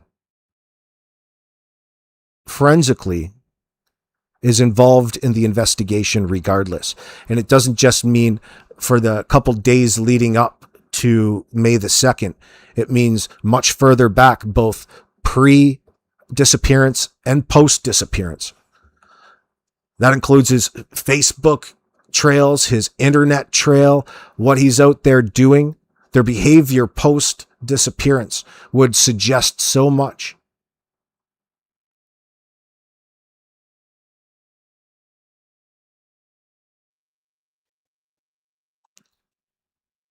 Not to mention, that comes along with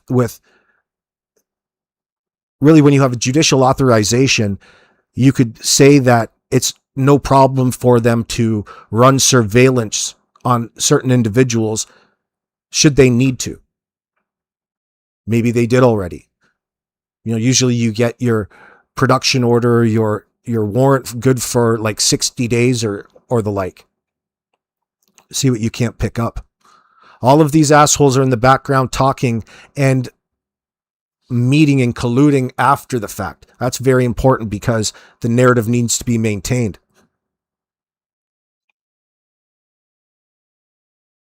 Now, the suspects aren't hiding. They're right out in plain sight for these individuals or for the investigators.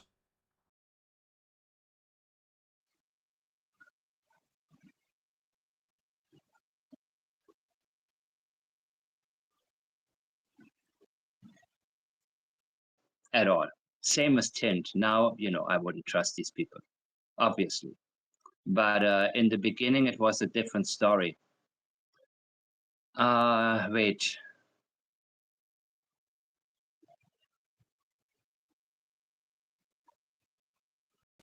I'm sorry, guys. I don't have enough to. I have to look at some stuff.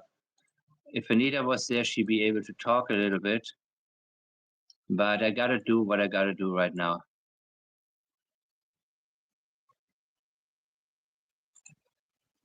I'll put this on the screen, okay?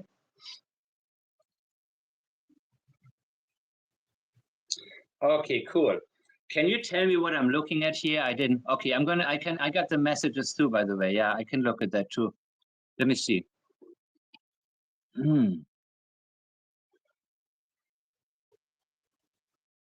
What's the lady's name? Hold on. Yeah, I mean, it can always be through Facebook Messenger, right? I saw that software that's been sent me. Now, I am which show park on the side of the road. Cindy said, I'm on the way now. Okay, voice call, 2 minutes and 31 seconds. That was May 2 at 12:24 p.m.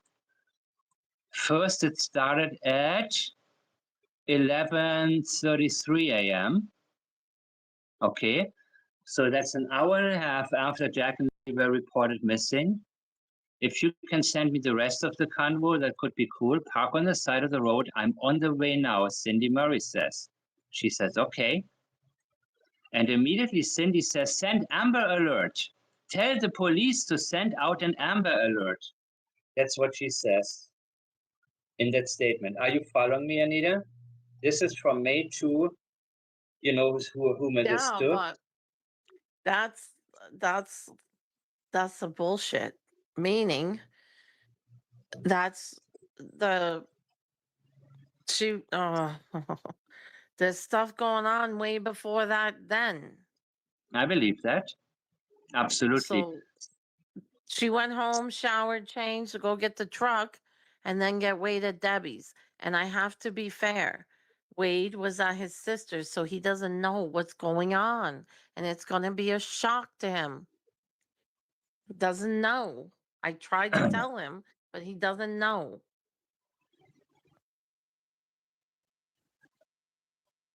And then this is from Daniel, I guess. I don't really see, let me see what date. Doesn't say what date. I may have seen this before, have I? Me and Malaya both got up, no hearing the kids. We both made our way outside into the yard. She called 911 and I told investigators in the dispatch call if she mentioned Lily had the backpack on, it's impossible for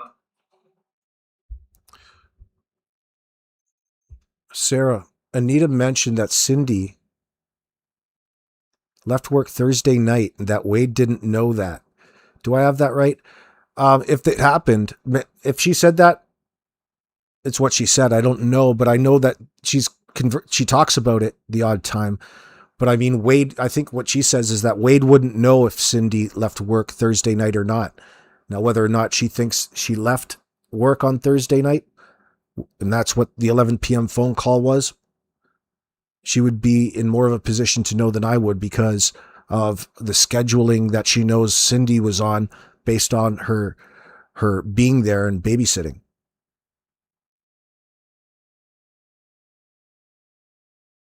her to know because the backpack is always in Lily's room. And when we walked by on our way outside, she never looked in Lily's room. How would she know Lily had the backpack on? So that's what Daniel said about Malaya. I don't know exactly. I don't know about that, Truth Finder. I'm still in the air about just how planned we'll say it was, and that it was planned immediately when it happened because they had to cover their tracks. They can't allow RCMP to find out that they were possibly exploiting their children in that sense. And they're all bonded into this based off of the crime that happened to Jack and Lily and what they were put into, what they were introduced to. So it's not, in my mind, not obvious that it was all planned to bury them and everything. Otherwise, they would be found by now. Not true at all. Not true at all. I hear your frustration, though, man. Like,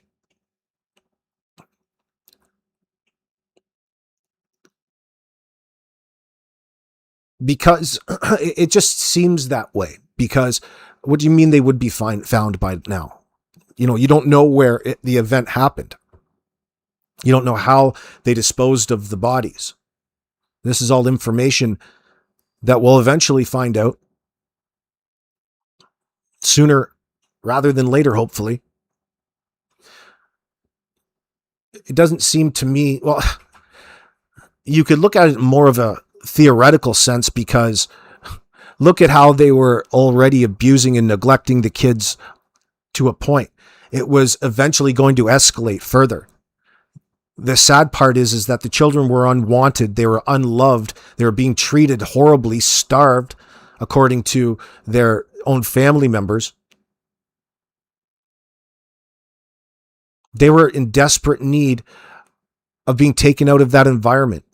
And it's even heart-wrenching listening or hearing what the teachers would have had to say. They could only do so much. They could already, treat them as well as they can when they're at school.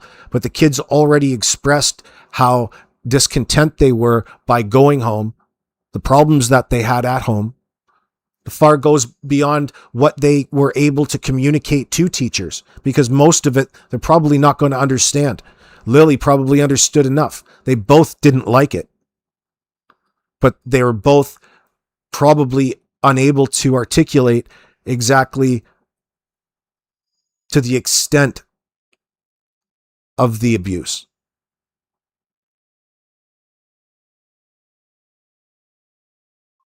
What day this was from, I think it was an earlier message, going by the way he spells. Jack's windbreaker coat is missing too. He can't get it off the tall coat rack on his own, even with the chair. Remember, he said it several times, that there were no chairs pulled up or anything.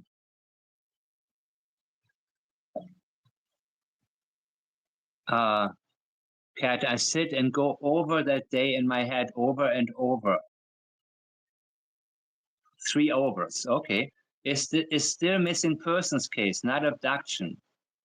I don't know exactly what I'm reading, guys, but fill me in the messenger, please. Thank you. So everyone involved feels more free. So slip-ups are more easy because you're more relaxed. Cindy's phone was never taken for evidence yet, but I've been pushing for investigators. So wait a minute. Is this Daniel requesting or saying that Cindy's phone would have the answers? Let me read the next one real quick, okay? But Malaya's mom posted in a group today saying somebody stole my babies. That would be Daniel, okay. Why wait a month to say that? The post said the stories didn't. So ridiculous. Cindy's in a group posting how somebody stole her babies. How disingenuous is that? You're really out there putting it out there. You're taking it upon yourself to spread disinformation, overlooking the real problems with this situation. And Cindy's doing that overtly. Very suspicious.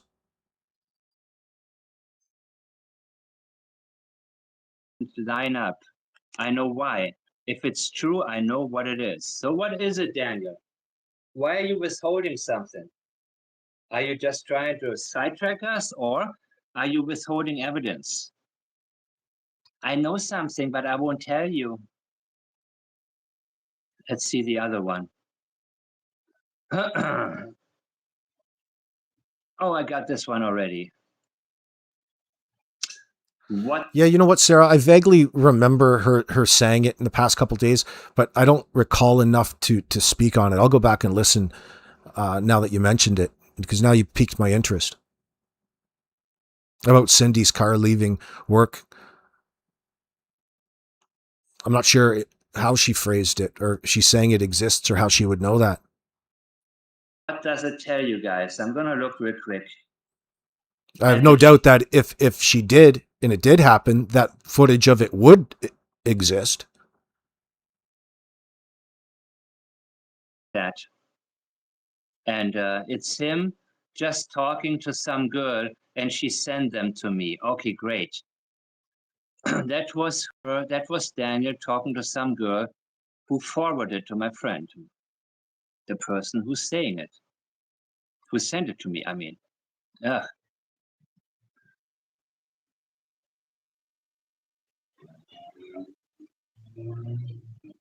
Mike, I need to ask a question of you and the people who followed.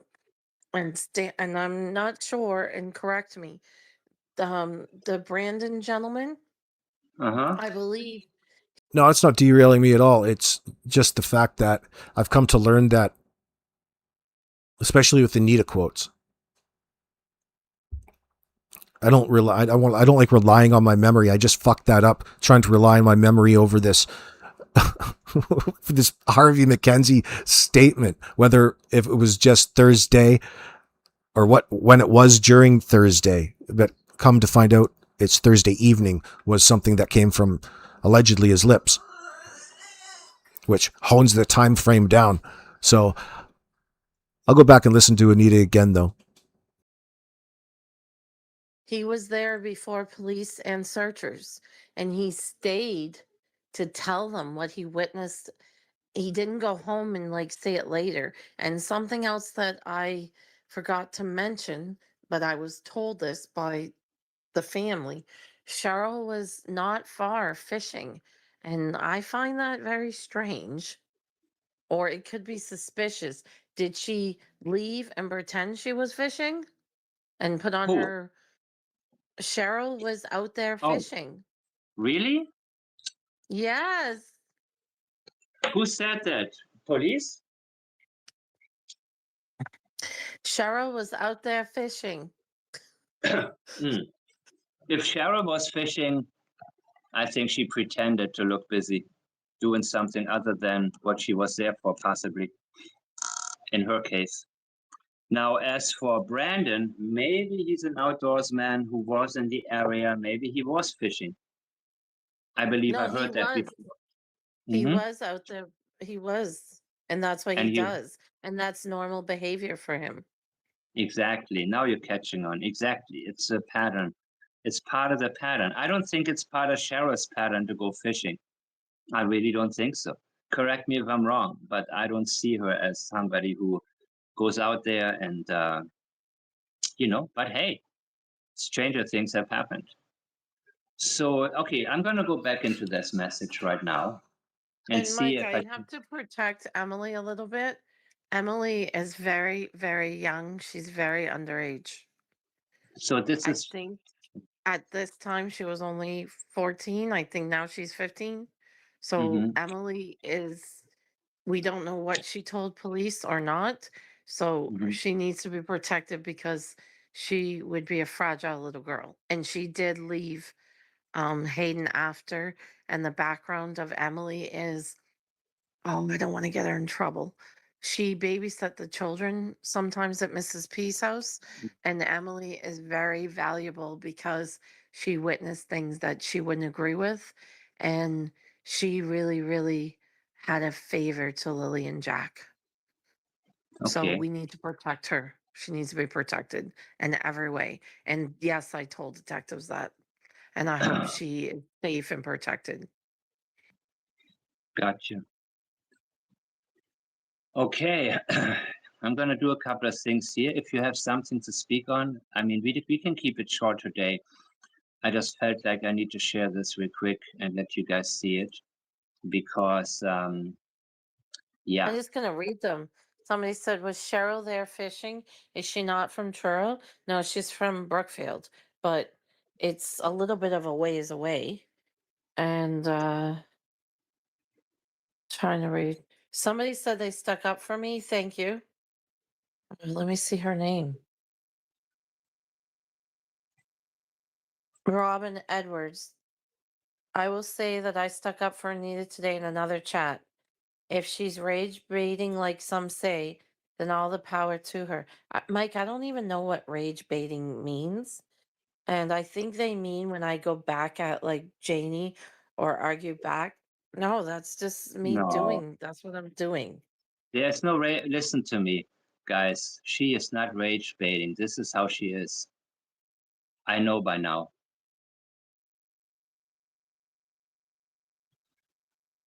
Fuck, rage baiting is what what old Teabagger and Damien do.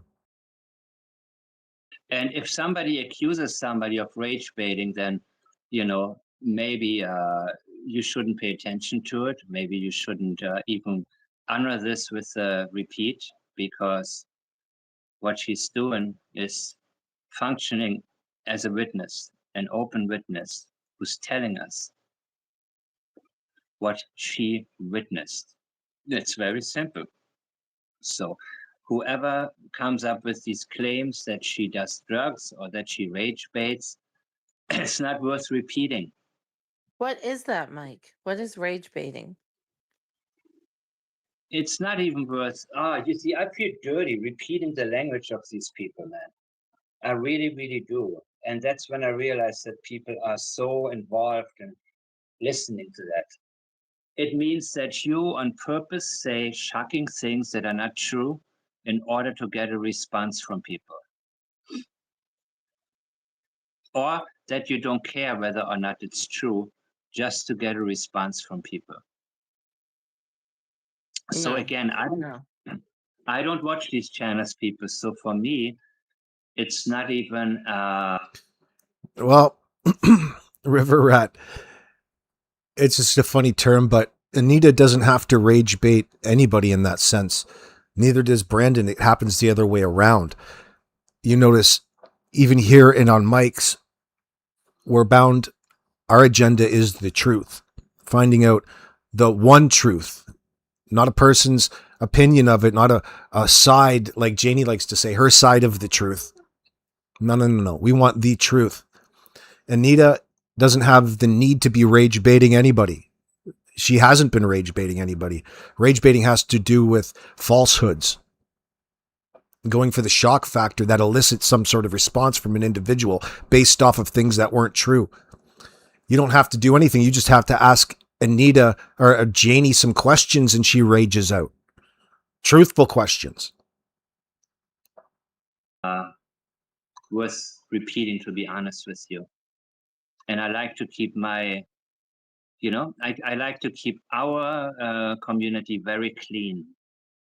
Because again, I don't go up there. I don't waste my time. Mike, I don't even care about this stupid thing. This is coming to mind. I just interrupted you. I apologize. You No, no know worries. that call? Um, you know the call? I think I sent it to you a long time ago. I didn't look at the time. Remember, I said there's a lady with her head on the steering wheel with long brown hair? And it's from the fire department. Does anyone know that? I want to know what time that was because she was seen in the maroon vehicle. And I think it was before police got there. So what happened is a lady was driving by going to work. She states in that message it's from the fire department. There's a black truck on the side of the road, and I thought there was another truck. I could be wrong. And there's a maroon vehicle with a lady that looks like she's in distress. So the woman Yeah, I hear you, passing River by Rat. assumed it was an accident. The other person's on the other side of the road in the maroon vehicle with long brown hair. And she has her head on the steering wheel in distress. Now, I know something else too.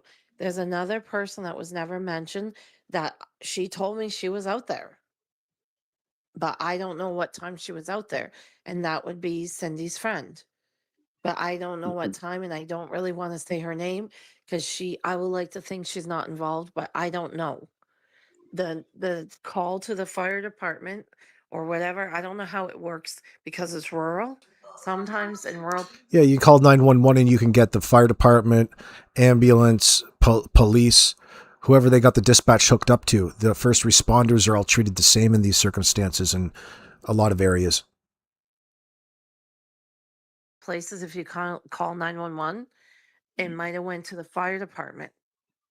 When they got there, the maroon car and the lady was gone because the lady said the lady looked like she was in distress. But I never looked at the time of that call. And I Okay. believe that person, that was before the police were called. So that would tell you that somebody with long brown hair is in a maroon car. And Somebody's in, depending on the time, I see where she's going with that. that it could possibly, she's thinking that be Cindy fitting into this timeline about how things are supposed to play out after the police arrive. The 8:30 a.m. being a signal, and even the statements like tell them to put out an Amber Alert. Like, I mean, how foolish of an individual. Why would you say that, Cindy? It's not in your control. They'll issue an Amber Alert should it be necessary. But take a look at the types of conversations that were going on at that particular time. So that tells me that old Malaya is potentially already thinking and telling her mom, or there's conversation that there was a stranger abduction involving a vehicle.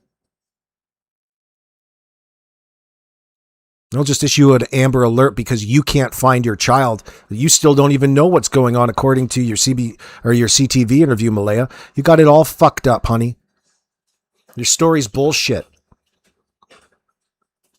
And yeah, there is strong indicators that Cindy knows a lot more information about and is active in the cover-up. She's actively omitting all kinds of information about where her car was, where Hayden was.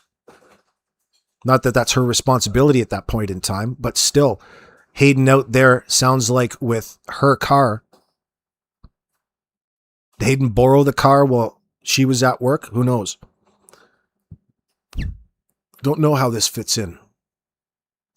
But it sounds like this maroon car was seen on Lansdowne Road at 10:40 a.m.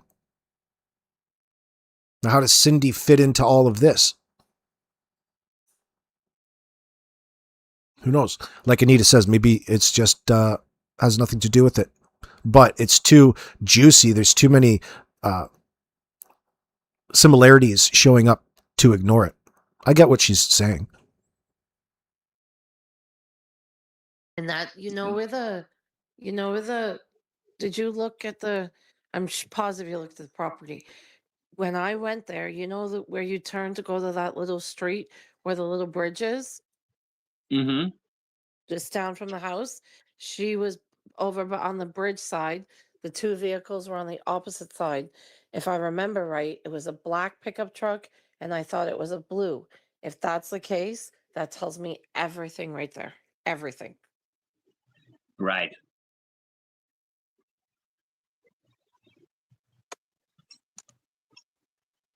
I guess I'm going to put up maps.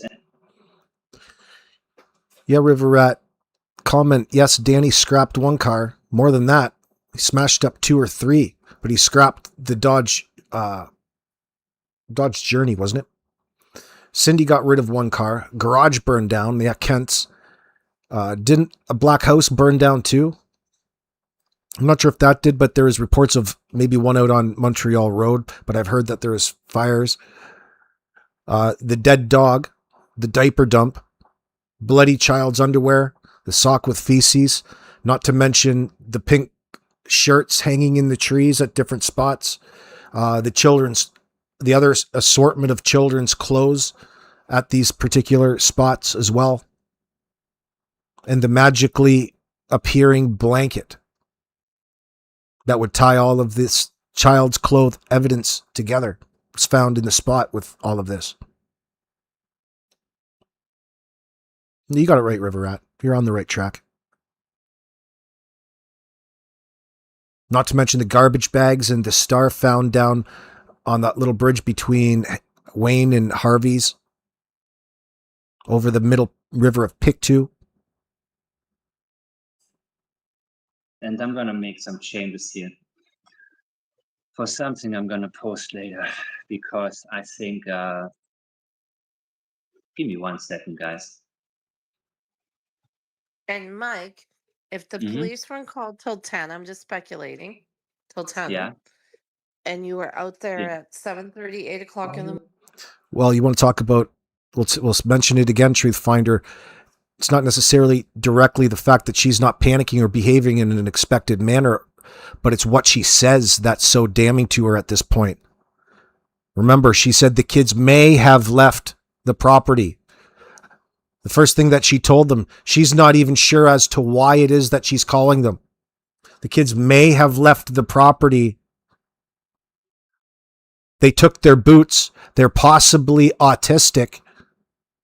Something that she doesn't want to talk about in front of the cameras now. Very funny about that, because at the time, this fake story, this report, this false report is so dependent on those 3 things that emergency services would respond in a more urgent manner to. Child with disabilities, known to wander. She said that this was a thing that has happened before, and then she told the cops later on, a couple of weeks later, that it was not like them to even go wandering. Not to mention everybody else talking about that as well. Contradictions. She's not, there's no conviction in the statements. Now she's so adamant that the RCMP solve all of her problems for her. They're mocking the RCMP. Foolishly mocking them. All of these assholes think that because of the time that's gone by, that they're or have gotten away with it somehow, or gotten away with this, they're more comfortable. That's just more evidence to be used against them.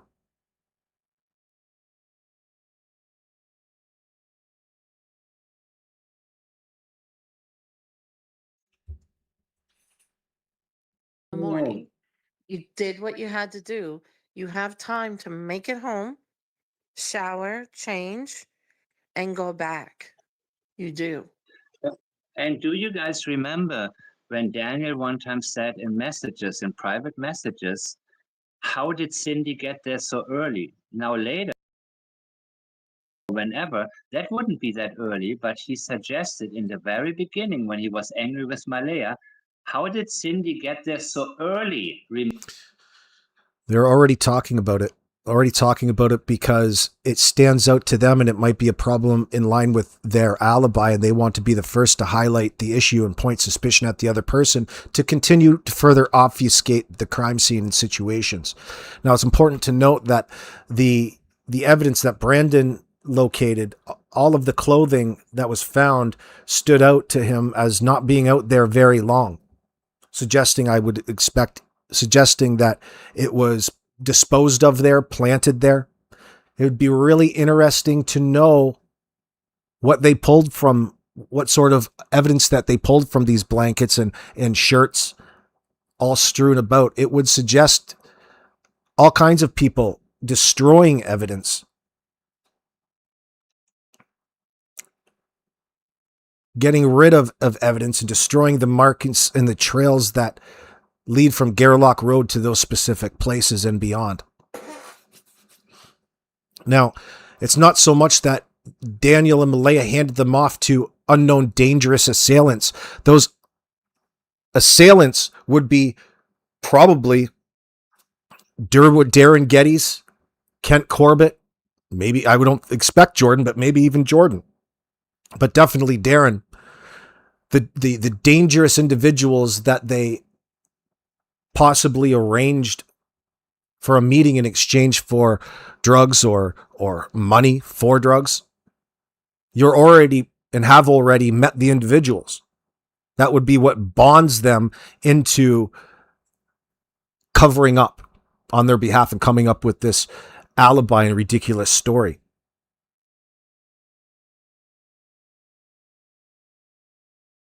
Right, Danielle? You really think Darren's a huge part of this? Absolutely, he is. And it's even more clear now. He's part of the economy in the exploitation. And they show you. They do it now. This parade, this float in the parade. How much they're disrespecting these two children after the fact. They're so lacks of self-awareness. It doesn't matter to them because it's all in effort to continue doing something rather than nothing when it comes to fooling people and the pressures that really need to be and who they need to be on. Darren is the strongest candidate for being the person who was probably guilty of maybe dosing them up to make the kids more easier to handle so that he could get busy with his philia.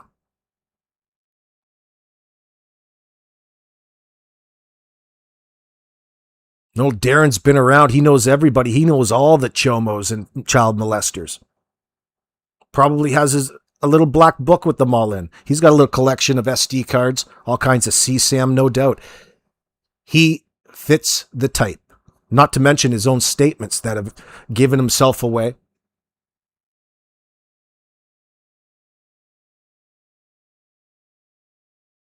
I wonder how often he got to hang out with Jack and Lily. Who did he like better, Jack or Lily?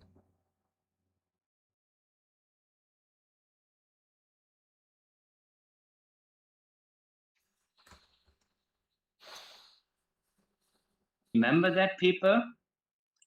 So that would suggest actually, and he talked about when the call came in from 911, or when the police arrived, or when police was called. So I believe that in these messages, Daniel was so angry with Malaya that he actually slipped the fact that Cindy could have been there way before.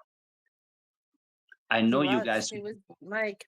She was there to orchestrate and make sure everything was ready before they called 911. And I'm just gonna say it. Allegedly, whatever, speculate. And I know how stuff now that adds up. That I know what happened. I know she was there. Thank you, But Robin Edwards. I Okay, go would say ahead. 7:30, 8 o'clock, and she was helped to make sure that it looked like the kids wandered in the woods. She's part of planting evidence, and I'm going to say that.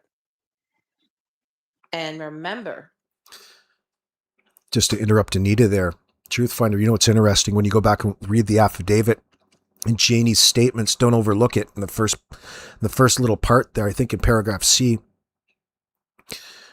Just going by memory, she talks about what happened after the response, after they called, Malaya called 911. She walked out, and you know how she says Malaya was in the driveway with Meadow on her hip. She said 20 minutes. They've been gone for 20 minutes. From that point onward to just up to 10:45 a.m., she has a call from Ron at 10:30. Janie does. A call back from Ron at 10:30. I wonder what that's for. But she mentioned in the paperwork that one of the brothers left to go get the four-wheeler, which, from what we gather, was at Earl's house.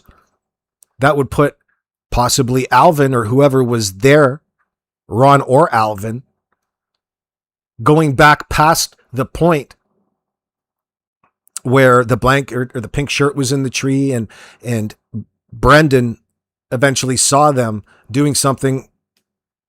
Emily running out of the bush, that story at 10:40, that would put them right there, even in accordance to the affidavit statements. So, of course, she didn't associate any time frames. It's like she's allergic to it, right? She will not associate any time frames, especially publicly. She will to the cops, I'm sure. They'll help her through it. Thank you very much, Captain Justice. Hey, I really appreciate the $2. I appreciate it. Thank you.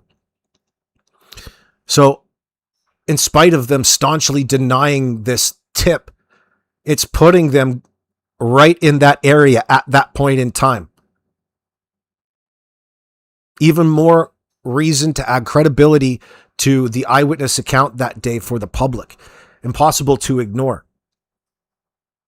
Now, think about how bizarre the scenario is there already. If she's saying that at 10:30 thereabouts, between her and Alvin, talking about them being down at 10:30 at the Gairloch Road residence, think about that in line with what Malaya said just 20 minutes earlier. You just called the police at 10:27. The cops show up. It's like things were already going on and they were anticipating the arrival rather than it just all happened the way that they recite to you in their recount, especially Janie's account. You're telling me within 5-10 minutes you had so many fucking people there ready and waiting for you, but you didn't express it that way when you told us about your brother Ron calling you and taking you into to town on a Friday, and you told him, no, you're going back to bed. Well, he called back at 10:30.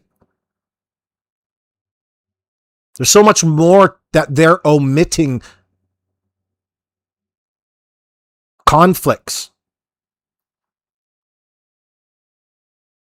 It also equates to them not being forthcoming and open and honest, because they can't. They're guilty AF. Oh, Captain Justice, you're generous. Thank you very much, by the way. Very generous. Praying for Jack and Lily. Praying for justice for Jack and Lily. Thank you. We all are. It's coming. Such a painful scenario.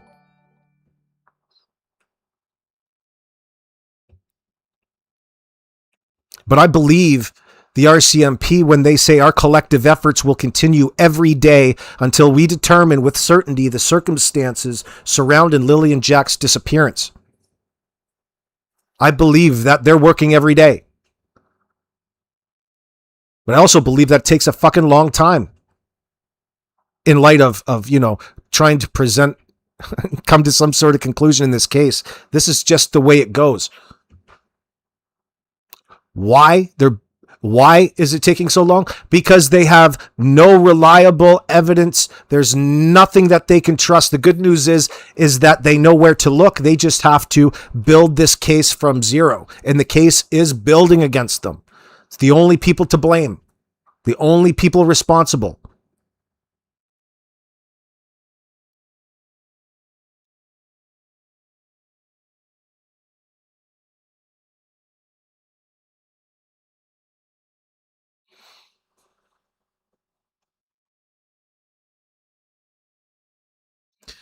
Danielle, you'd love to know how much of a friend Darren was with the bus driver's brother? That'd be interesting to know.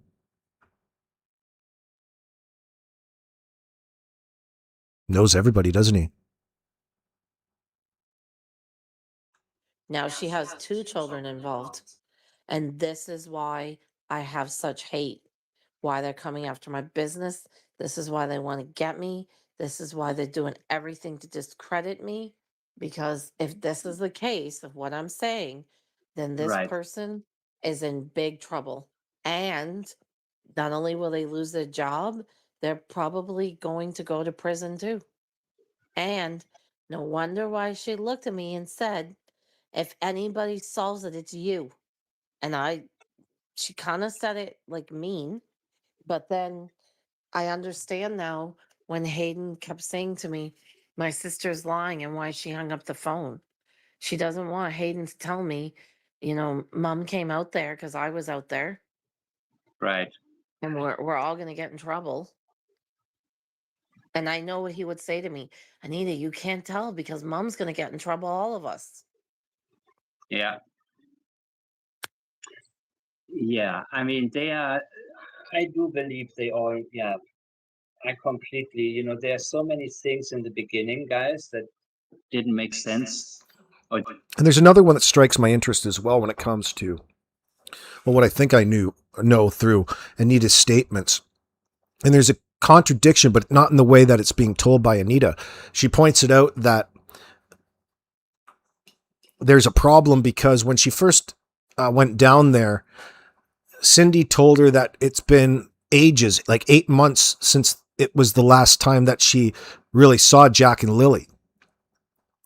And that caught me as odd because, of course, there's the Easter weekend story, which was just 2 weeks before they were reported missing on that year. So there's a bit of a conflict or contradiction there in what's actually true. Is it Cindy trying to distance herself? Is she minimizing and distancing? Is she making stuff up, part of a fabrication? I don't know. I wonder what Anita has to say about it, what she thinks about what Cindy told her, think that they were all over there on Easter weekend, considering what Wade had said. And I believe she acknowledged that the kids were there on Easter as well with Anita. So she said two different things to her, which is bizarre. And it would stand out and tell me that maybe she's not being completely honest about things. Not Anita, I mean Cindy. It didn't make sense on paper, let's say it like that, but they do. Yeah, Robin Edwards, I got you. Thank you so much. I just explained what I don't pay attention to it. I watched it only when there was the Daniel interview. I don't know what they're saying. I don't care. I have too much to do that's important right now to even, if that's all they got, then why does anybody watch? That's my whole point. You know what I mean? And Mike, there's something else. Oh God, how memory works. Cindy kept sitting on the porch saying to me, and her and Stephanie were there, and I'm gonna say Stephanie and Daniel. She's by that little bridge, just the three of them. She said Daniel was running back and forth like he was like wild, crazy. She actually said like a gorilla in the zoo. And Mm. she, I think, was telling on herself to me because Cindy keeps telling me about this star.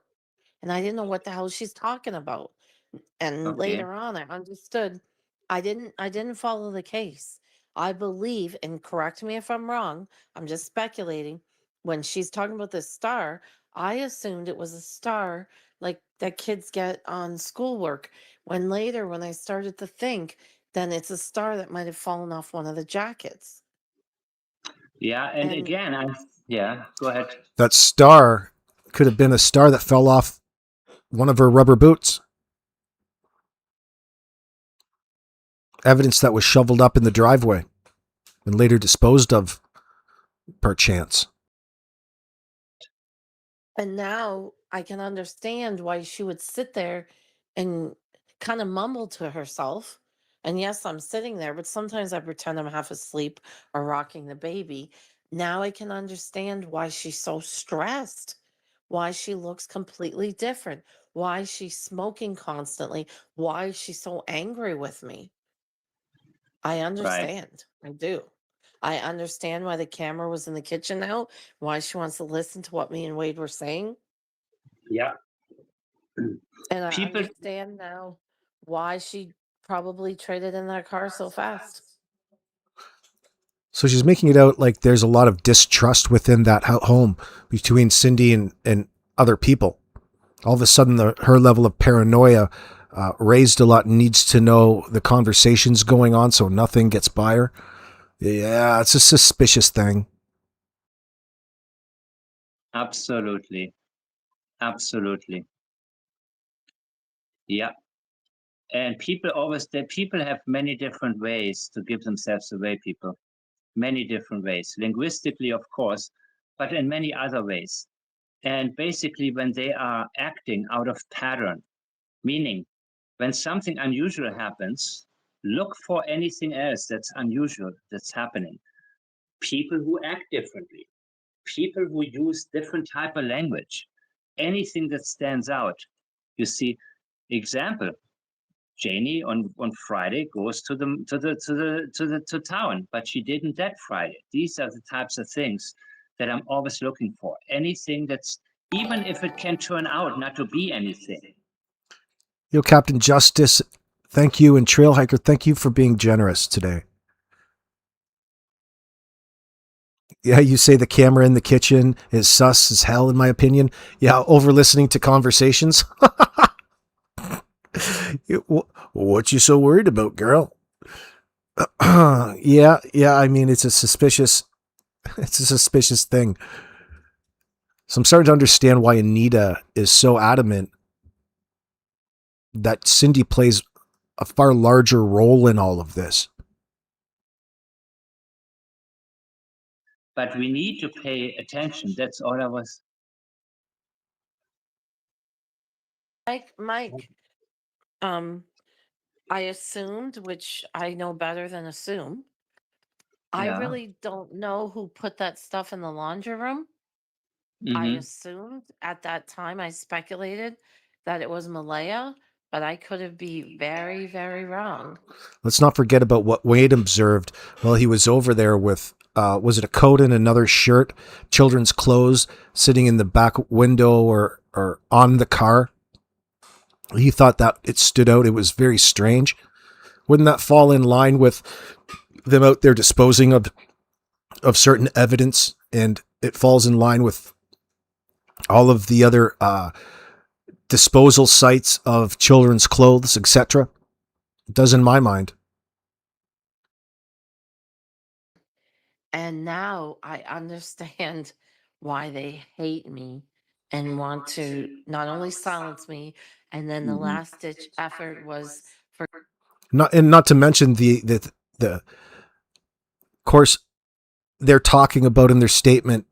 Malaya is, I'm thinking of, in this huge garbage bag filled with kids' clothes. There's probably more to that than just taking it over to Patty's to do laundry, because really Patty couldn't remember the last time that she saw them. That seems a little bizarre. Old Patty not remembering the last time she saw them, when in the week it was, when they're talking about, and it's probably a lie like everything else is, that, the big garbage bag filled with clothes is from Patty's and doing the laundry there. First of all, dummy, what do you expect us to believe? You took all of the dirty laundry to Patty's to do, and then you just crumple it up and throw it back in a garbage bag again and bring it home? Like, That's a person who doesn't care about their household. Don't you have laundry baskets? Don't you know how to fold? Time management skills. You could be doing all of this at one fucking time, saving yourself time in the long run, but none of that ever seems to matter to tweakers. It doesn't fit. Like, there was really no explanation, and it fit into exactly why, well, her statement about what happened and what the kids were wearing Thursday night and what they were wearing when they went to bed, which is such a bizarre thing. And that's when she mentions the garbage bag filled with clothes from Patty's. Well, that garbage bag filled with clothes has a lot more to do in my mind with disposing of evidence, considering all of the dumps of children's clothes all around the immediate geographical area. And the hole in the garbage bag, which allegedly the blanket was torn from and made to be found in a tree by the rest of the dumped kids' clothes. Kids' clothes has a theme, and the kids' clothes being in the wilderness, being found, some with feces and blood on the underwear, really suggesting that some sort of sexual violence occurred to a child. Darren Geddes.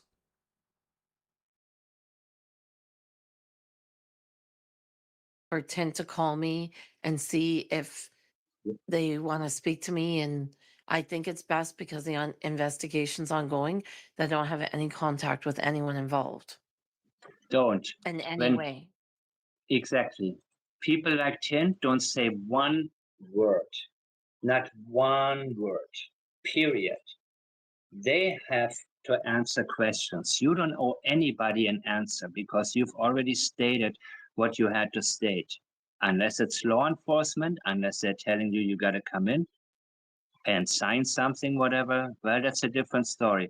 But none of these people. So, if I was your lawyer, of course, then, this is exactly what you do. You don't talk to these people, man, because they had their chance. Now they got to answer to the authorities. That's what I believe. Because otherwise, they're just going to try whatever they can, play dirty to discredit you, or, that's exactly what they're going to do, people. And thank you again, Robin Edwards, and everybody else. I think, it's very important that we reach. A lot of people don't seem to understand what's really going on because they only hear the slander. And now it's time that we move forward. And for police, of course, as well. Law enforcement now is, I think if they got another digital warrant, there's a reason, people. There's a definite reason for that. And let me look at some of the comments because I have not paid attention to anything.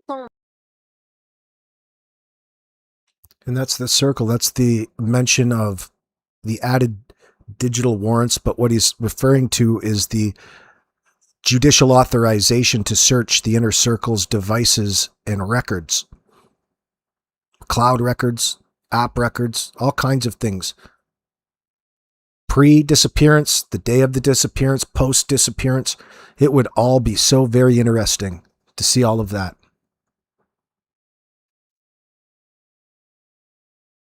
Like, they may have asked voluntarily for people's phones and they refused, and they had to get a warrant to get it. And I still believe. Oh, yeah. Yeah, Anita, please hit that link that's pinned to the top if you want to listen to the rest of this 3.5 hour live stream over on Mike's. It's very interesting from 2 months ago, titled Thank You, Brendan. We'll be back again tomorrow, friends. Leave me a comment. Get the conversation started. We'll pick it up tomorrow morning. You guys have a great night. Thank you all for the generous super chats. I really appreciate it. Good day.